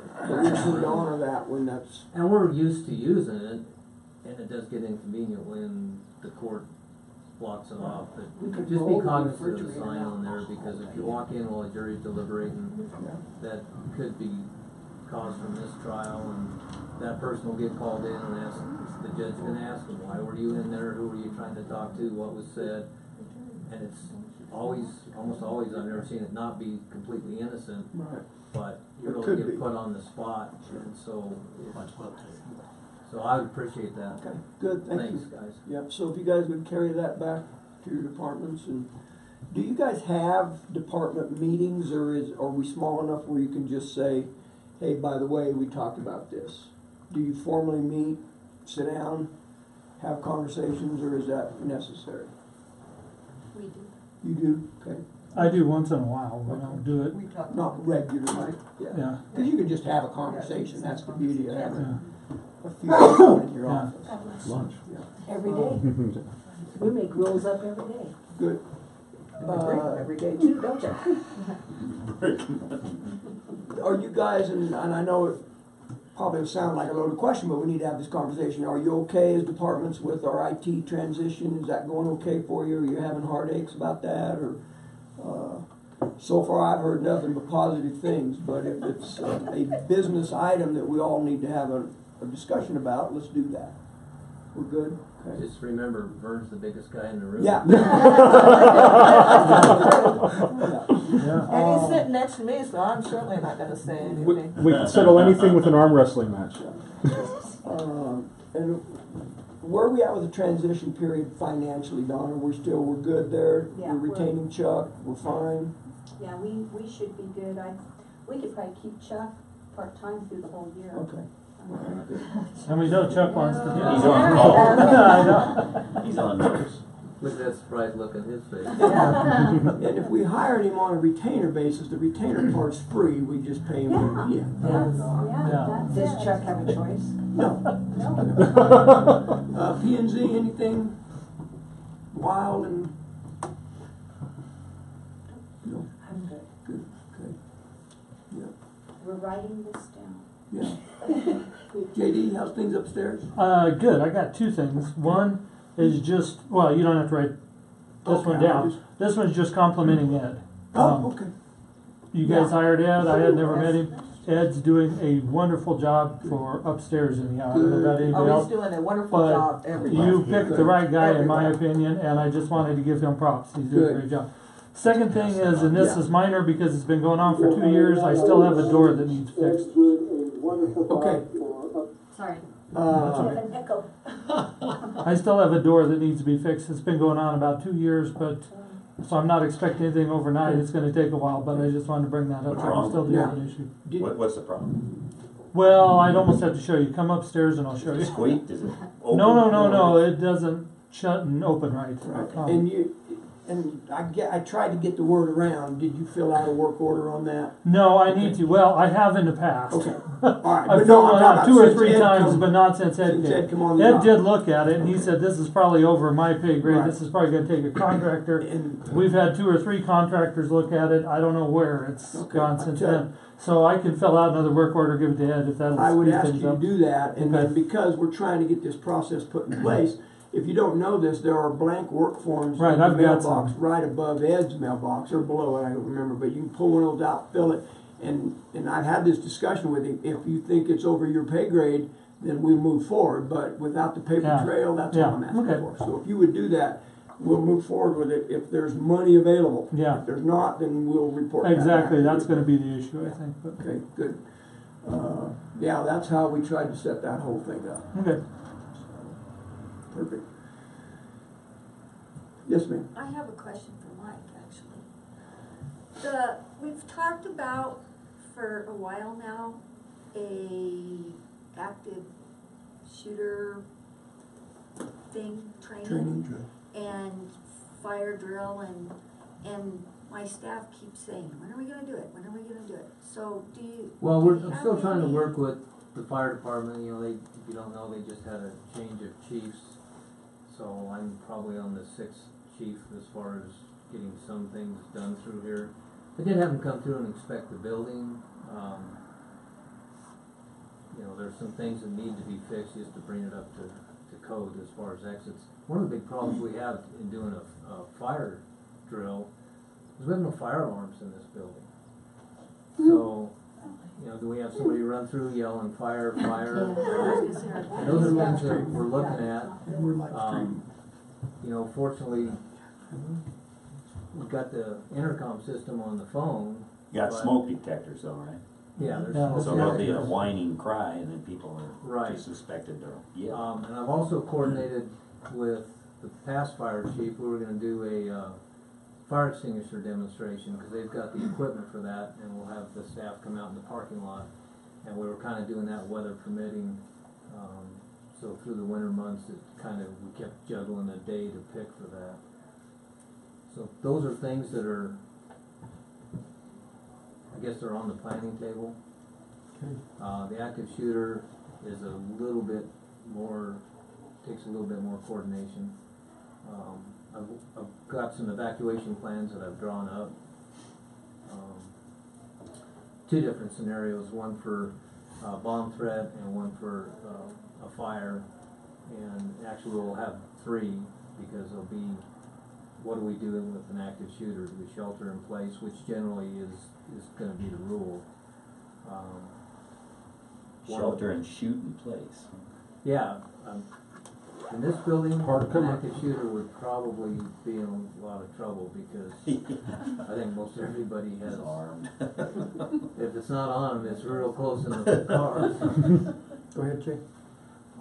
I wanted to ask, this question came up, and I think it might have been before Tom and Bill joined the commission. We had discussed about asking people to leave firearms, not allowing firearms in the building other than authorized personnel like sheriff and those kind of people. Is that something we should revisit, or are you still comfortable with anybody walking in with a gun? That topic has come up many times with previous boards, and right. I think it came up more after I started here probably, so for the last 10 years. But the law doesn't allow it. You know, if you own a private business, you can post no firearms. If it's a public building, the only way we can prevent firearms coming into this building is to have a manned metal detector at every entrance. That's why most of the courthouses have closed all of their entrances, and you can only get in the building one way, and that's how you get screened. You can still exit out all those doors for fire purposes, but the problem that we have here is it's not against the law to carry. And if you got a concealed carry, it can be concealed. If it's So you're okay if someone stranger walks in with a big old... I'm not okay with that anytime, because for some reason it just bothers me a little bit to see somebody walking down the street carrying a gun, because the first thing that goes through my mind is if they had training in it. What is their weapon retention? I saw a guy down at one of the pharmacies in Canyon City, the gun strapped on his hip, and he's leaning over the counter, both elbows up there, and I looked over there and I said, I can have his gun away from him in 2 seconds and he wouldn't even know it. And so that's what goes through my mind, and that's personally, that concerns me. Somebody walks in here wearing a gun, they're perfectly legal to do it, but if I know they're in here, I'm probably going to follow them around a little bit, or just keep an eye on them through the camera or whatever. Generally, I know the person, so it's a comfort level you have to try to evaluate as it's happening. But to keep people out of this building, legally, we can't do it unless we have a manned metal detector at every entrance. Really? I thought we could opt out on that, but I'll defer to your judgment. Yeah, and we even had input from the county attorney on it. We have done some research on it, and the Colorado concealed carry law and then the open carry law allow that. Now, like I said, if it's a privately owned business, I wonder how the library does that. They don't have a metal detector, and they have signs up that say no guns allowed. yeah, and they can allow it. Now it's up to them if they wanted to put a metal detector in there and have it manned to make sure that nobody's doing it. But if they see somebody, their coat comes open and they saw they had a weapon and they have it posted, that's in violation of their. But as a library, a privately owned business, I think it's a public entity, so you can carry it. Legally, I believe just a question. I'm always uncomfortable when I see someone walking around with a gun on their hip for the same reason. What kind of training have you had? You know? How's 8-4 thing going? Okay. No ramifications. No. Okay. I just wanted to throw out too to you guys. You probably know this, but you may not. That the three commissioners are setting in on a county needs assessment committee. We've met twice now. We have a core committee, and then we have a citizens committee in conjunction with that. So altogether about 20 people. I think it's early on, but I think the general idea is for that committee to look at where we're at and try to give some direction to the county about where we need to go for all of our needs, but primarily looking at housing, our county offices, our sheriff's office, search and rescue. The courts, certainly, that the courts are a little different because they can be funded differently than the rest of those entities. But we are meeting and trying to get the wheels up and running on that. So, gentlemen, jump in if you have comments. But I just wanted you to know that as a staff that we're looking. We think that's a need. I don't think anybody would disagree with that. That we've got to do something. Obviously, we have issues. We just talked about one. ADA compliance is another one. And just generally space. So we're scheduled to meet again on the 7th of March. You'd be welcome to set in on those meetings if your schedule allows that. Can I bring up a new issue? Sure. Okay. I know that I would like some input if we can, if the county should or could, or if it's beneficial to have a rover employee. I believe Ms. Marilyn Keffer was a rover before she fell into a full-time position. And my understanding the way rover works is kind of fill in, like if both you folks have to be out of the treasurer, that person could be there just to answer the phone and fill in if someone's out, and just a general person who's an employee of the county to kind of fill in. We've done it before, and I was just curious if that's something you feel we have any need to consider again. I've got Leila set up to come into our office when we need her. So you don't need it? Okay, that's why I'm asking. Yeah. I would guess the lower the number of people in the department, the more applicable it might be. I would guess you could be covered by one of your other stuff. So. Yeah, I personally have never used a rover because I've got enough to cover, but I think it's like you said, where there's just one or two. I don't know. And then I have to just close. Yeah. So you close your office. I put a note on the door. Yeah, so I don't want to put words in your mouth, but if there was one available that may be beneficial to you? Okay. Somebody can answer the phone anyway, huh?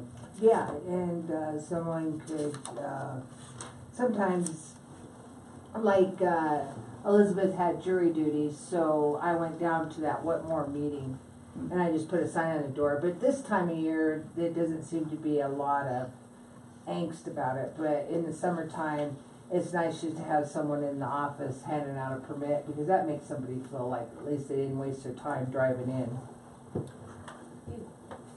If you run into that, holler, because you can use Trish. Oh, thank you. Because she's, I mean, that'd be great. I should even probably asked around when I went down to Wetmore, because I was debating whether I should go or not. Yeah, just a thought. Yeah. That's why we have staff meetings. Now your problems are solved. Yeah, we've done that. Virginia left, but had a problem. Virginia left, but we do that with the tax sale. Her and Susie are. So I send one of my employees down to help them with tax sale. So might be able to. If Trish can't do it, I might be able to. I'd have Vernon do it, but he's intimidating. That might be a good thing. My thought, even more than a rover, would be someone who was cross-trained. For instance, the beauty of a rover, they do get cross-trained. Well, and you know, for instance, in case there was some type of catastrophic accident with Jackie or Donna or someone that could actually step into a role to fulfill those roles. Oh, I see what you mean. Yeah. You see what I'm saying? And it used to be that where I worked before, they were cross-trained, because just in case, because one person did the paychecks and couldn't show up when got stuck in a snowstorm, Iris did, and we didn't have paychecks. And it was amazing how many people needed that paycheck. And just as a case in point, a rover, it would be a full-time employee housed in my office to be able to learn to do that. I can't, it's not something that somebody could just come in and hit a button and it happens. No. Because we need to move towards that at some point where someone is, where they're being able to sit there day after day and learn it. Because I'm aging as we speak. And I would think that in Donna's office, you would want someone that would sit there permanently because of all the confidential stuff. You really don't want a rover roving around, do you? Like me. Tell him all the secrets.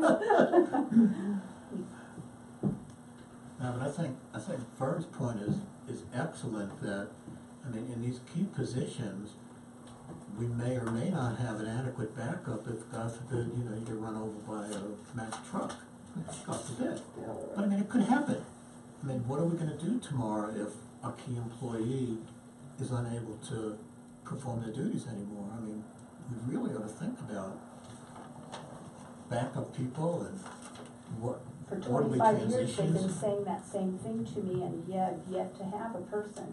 So, I mean, it's, how do we have a person who can be housed in cell 1 or something over there? That's where we're at. Yeah, I guess my question, you know, and I'm certainly not opposed to looking at it, but would you say, are we big enough to justify another full-time employee to be a rover? If that's what it is, that's what it is. You can't say, well, no, it's Donna's assistant or it's Donna's person in training. Is it going to be a rover? And is the need going to arise often enough to justify a full-time position for that, or even a part-time position? I don't know that, but that would be my question.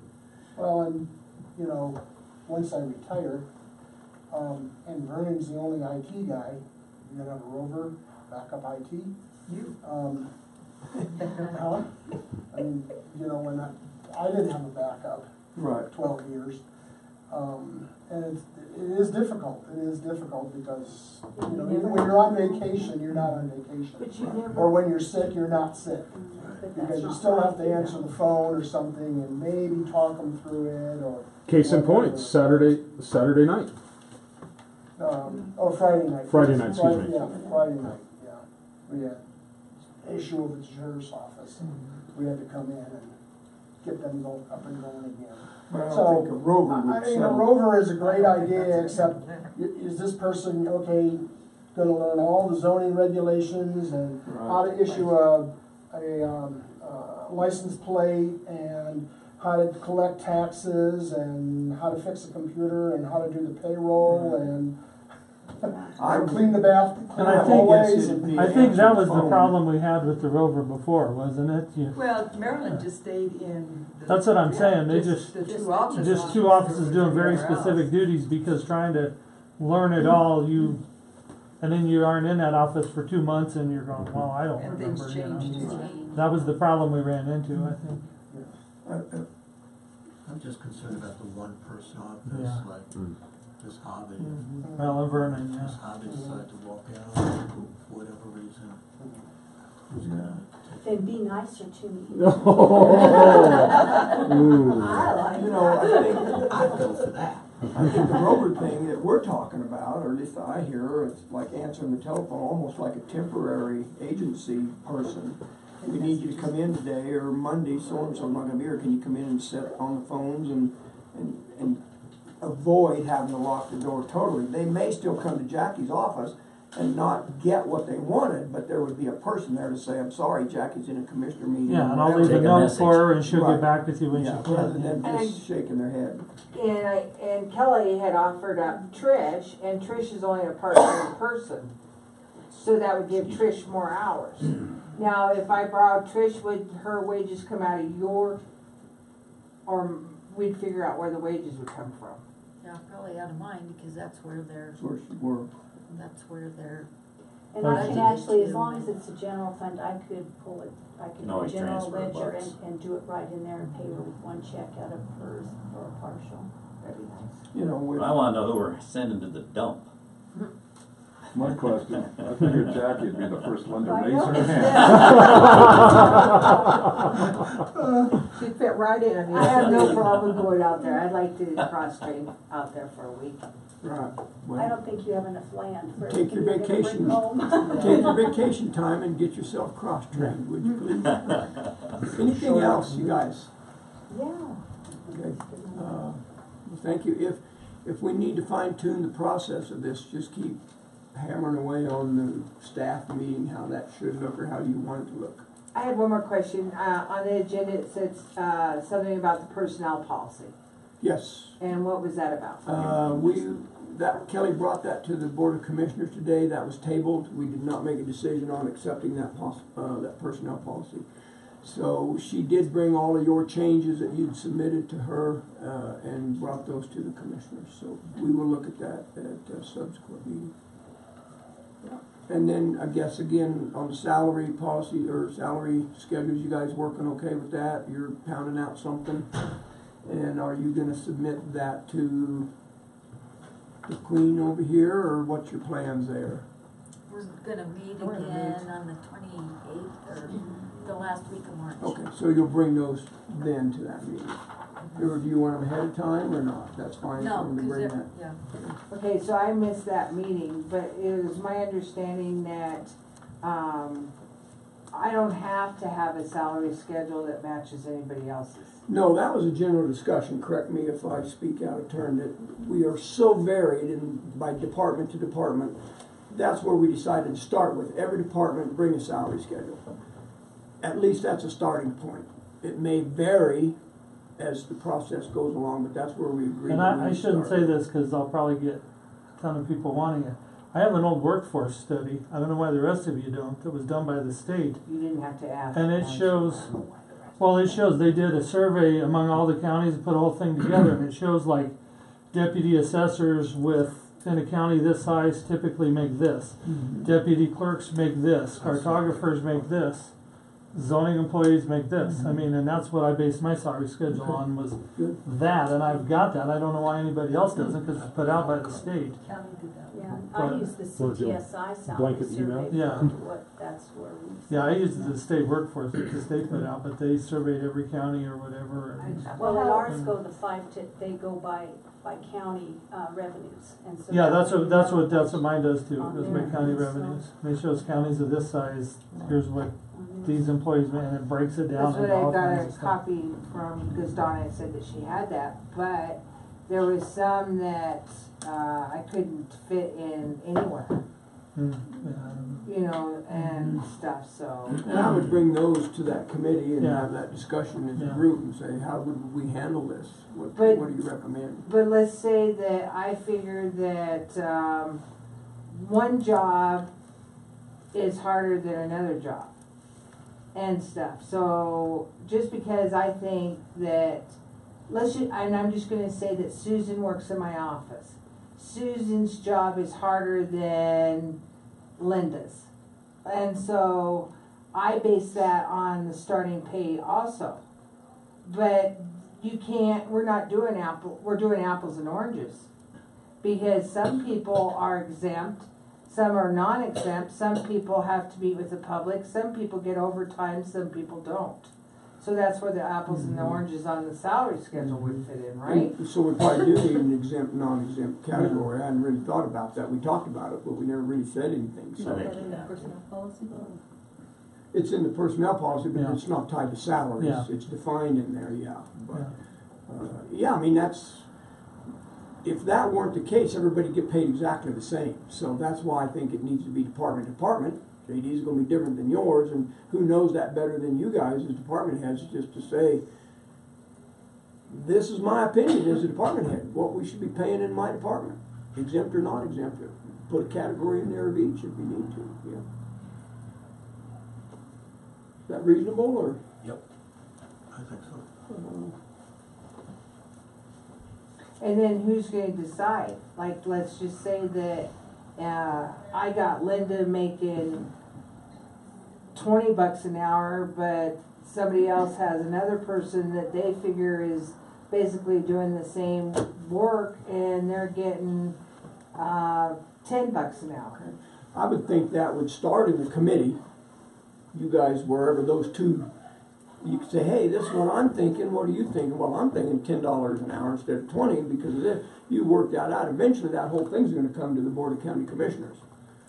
But that's after you have worked it and massaged it and got it to your satisfaction. And that came up in there, and that was the reason why we wanted everybody to come together with their plans, so that you don't have somebody way over here and somebody way down here, because we don't want that either, because that's gonna create turmoil. I mean, there's gonna be differences, but we don't want huge differences. Okay, but still in the same sense, right now I have 2 wage scales that I'm proposing.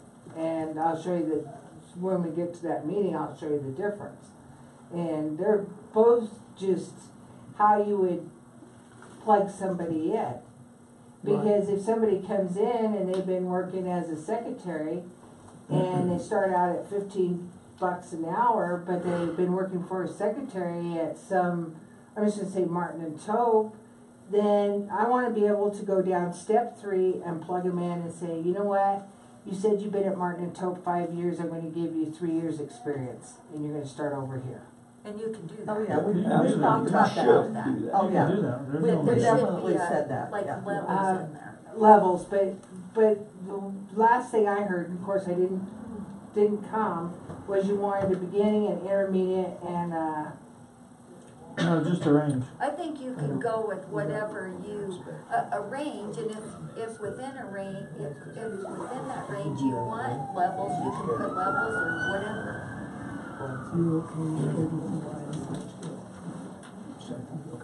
One thing that we, excuse me, historically tried to do, we haven't tried to do this for a while, but we used to get together, the elected officials and department heads in the courthouse, on raises and stuff, and tried to keep the salaries similar, because we didn't want my deputy making twice what Virginia's deputy made, and that kind of thing when they're doing similar work. And the other thing was, you don't want, oh, I'm leaving that office even though I've been trained and working there 5 years to go to work for this office because I get paid more in that office. Yeah. We tried to keep it similar. Now, Debbie kind of messed all that up at one point, but we used to get together and do that.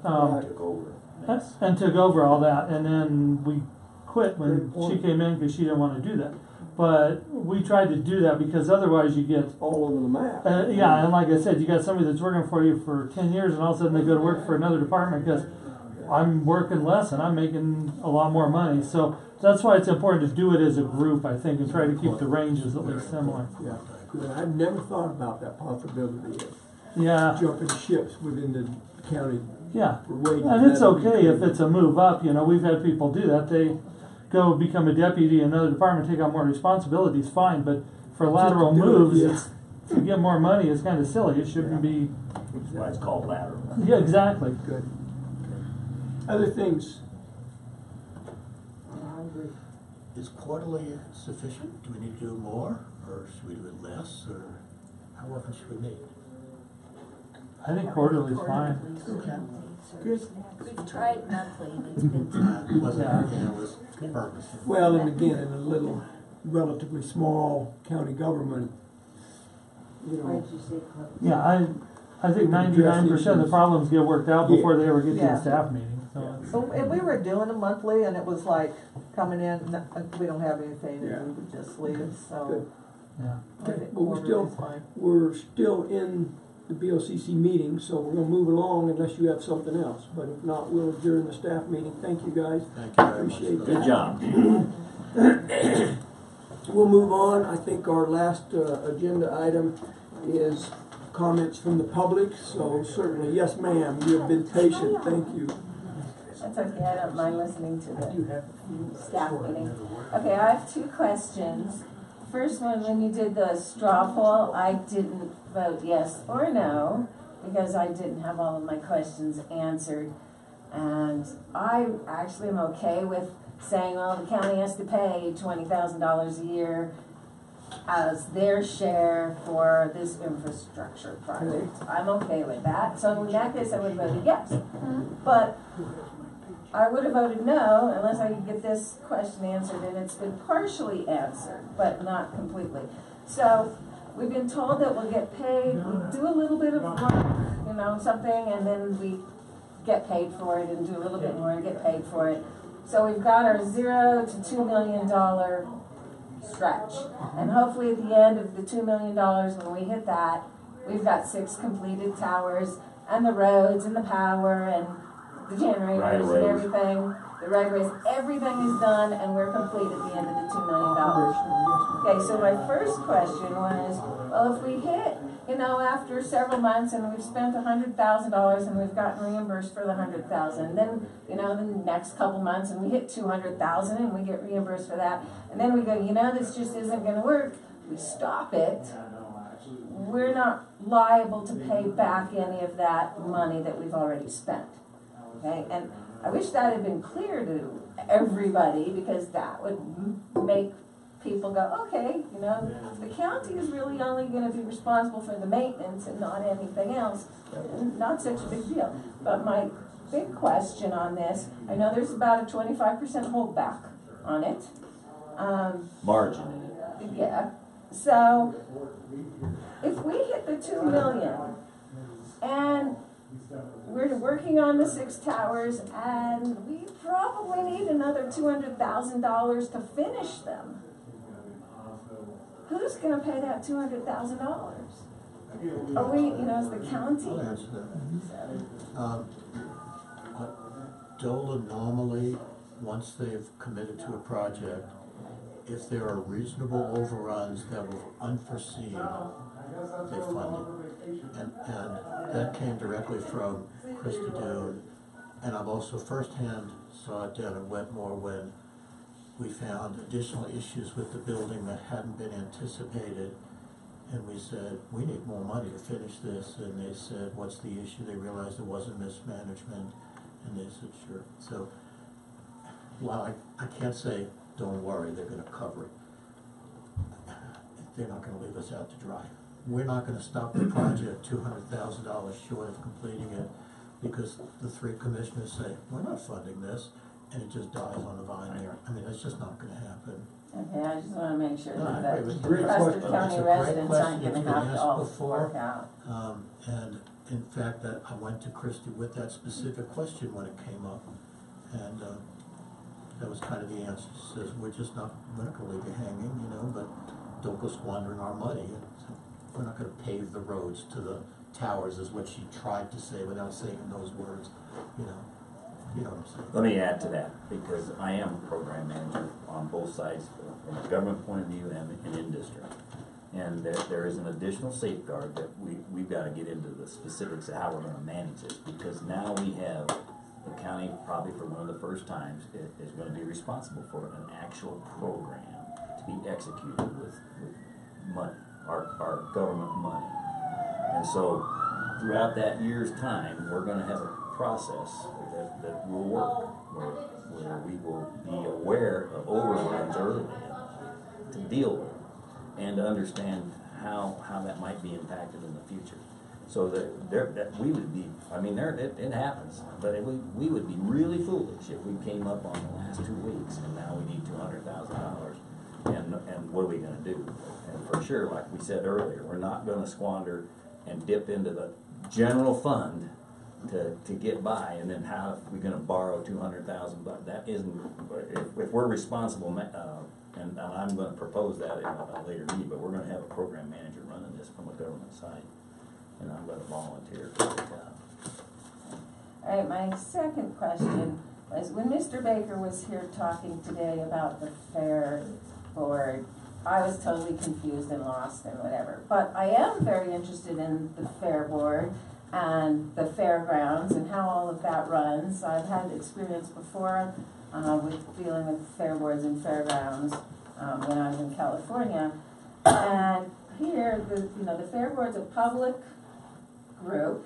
It's it's a public board, and trying to find their policies, their bylaws, minutes to their meetings, notice of when the meetings are. I'm not finding it.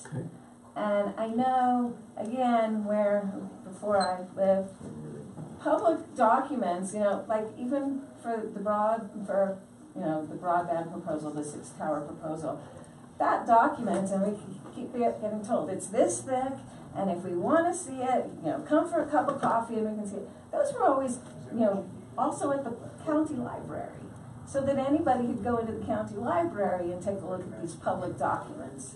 So, first I've got the issue with the fair board is I'd like to get involved with the fair board. I didn't sign up to be part of the fair board because I want to get more involved before I jump all the way in.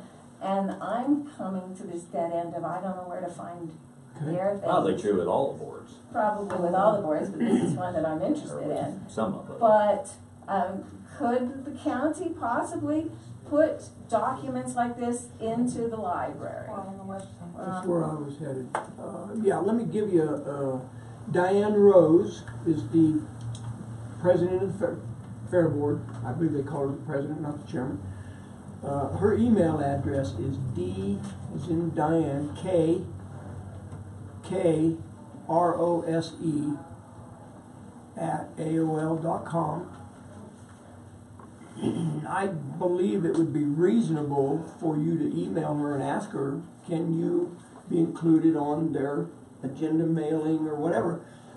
Would it be reasonable to say, let's put a link on our county website that they could post those? I could definitely do that. There are numerous places where we post minutes from different meetings, from the airport board, the planning and zoning, the BOCC, of course, and we do keep those updated. They have to come to me. I can't chase them down. Okay. So if they could get them to me, I can create a link there and put them on the website and make them publicly available. And you say you currently have a place that those minutes and stuff are posted?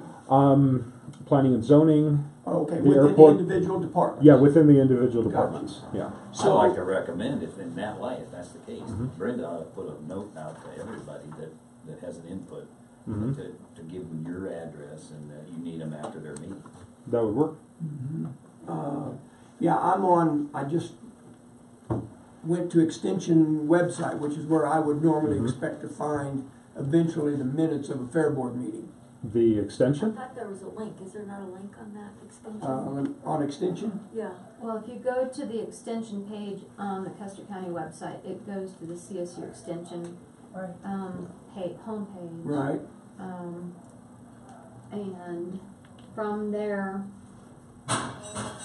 you can click on 4-H, and then there's the 4-H newsletter from Custer County. You need a better link. They do send me that newsletter whenever they post it, and I put that out there. Yeah. I don't know if it And has where, anything that's about my Fair question. Board. Where? At that point in the web, I'd have to look at the map. It's quite complicated, but I don't have anything to do with the extension office themselves because that's CSU. But when the 4-H gives me a newsletter, I do post it out publicly on our webpage. So I'd have to see exactly where it's at. No, I don't either. Yeah, that would be my frustration. I haven't seen that aspect of it yet. Yeah, I mean, the right, exactly. The CSU's thing, you're screwed. That's why we need to have you set up a site. So You get them and you post them. That's right, exactly. So what I'm wondering is if it's not already tourism, you should be able to go there and find a set of their minutes.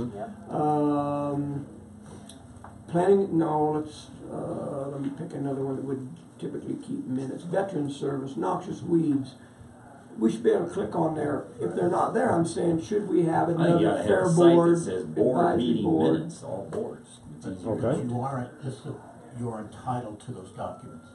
So if someone ever says to you, we don't give that out to the public, please come see us. Okay. You are entitled to any of those.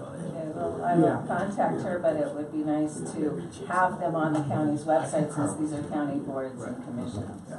Yeah, and Bill is offering a suggestion that maybe on our left-hand side of that menu we have boards minutes. Click on there, pick your board, click on it, there's your minutes, there's your agenda, whatever. You don't have to chase I guarantee you, I'd be on a fight trying to find this going through CS. Keep them off the website. I see, okay. Something to consider. All right. I think it would be reasonable. I mean, it's nice to go to county commissioners. There's a whole thing of minutes, auto recordings, so I don't know how many other boards we would have. Certainly the Fair Board. It would be nice to have the bylaws on there too. Yeah, because people ask for the bylaws all the time. I agree with that. Yeah, and I'll certainly bring that to the Fair Board when they have the next meeting.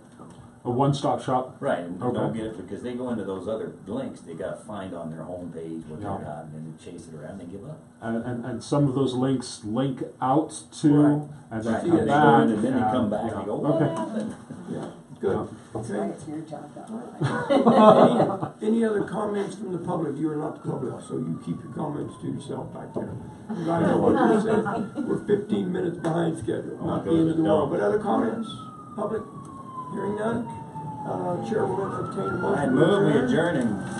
Is there a second? I'll second it. Been moved and seconded to adjourn. All in favor, say aye. Aye. We can go to the fire. They're going out to your place.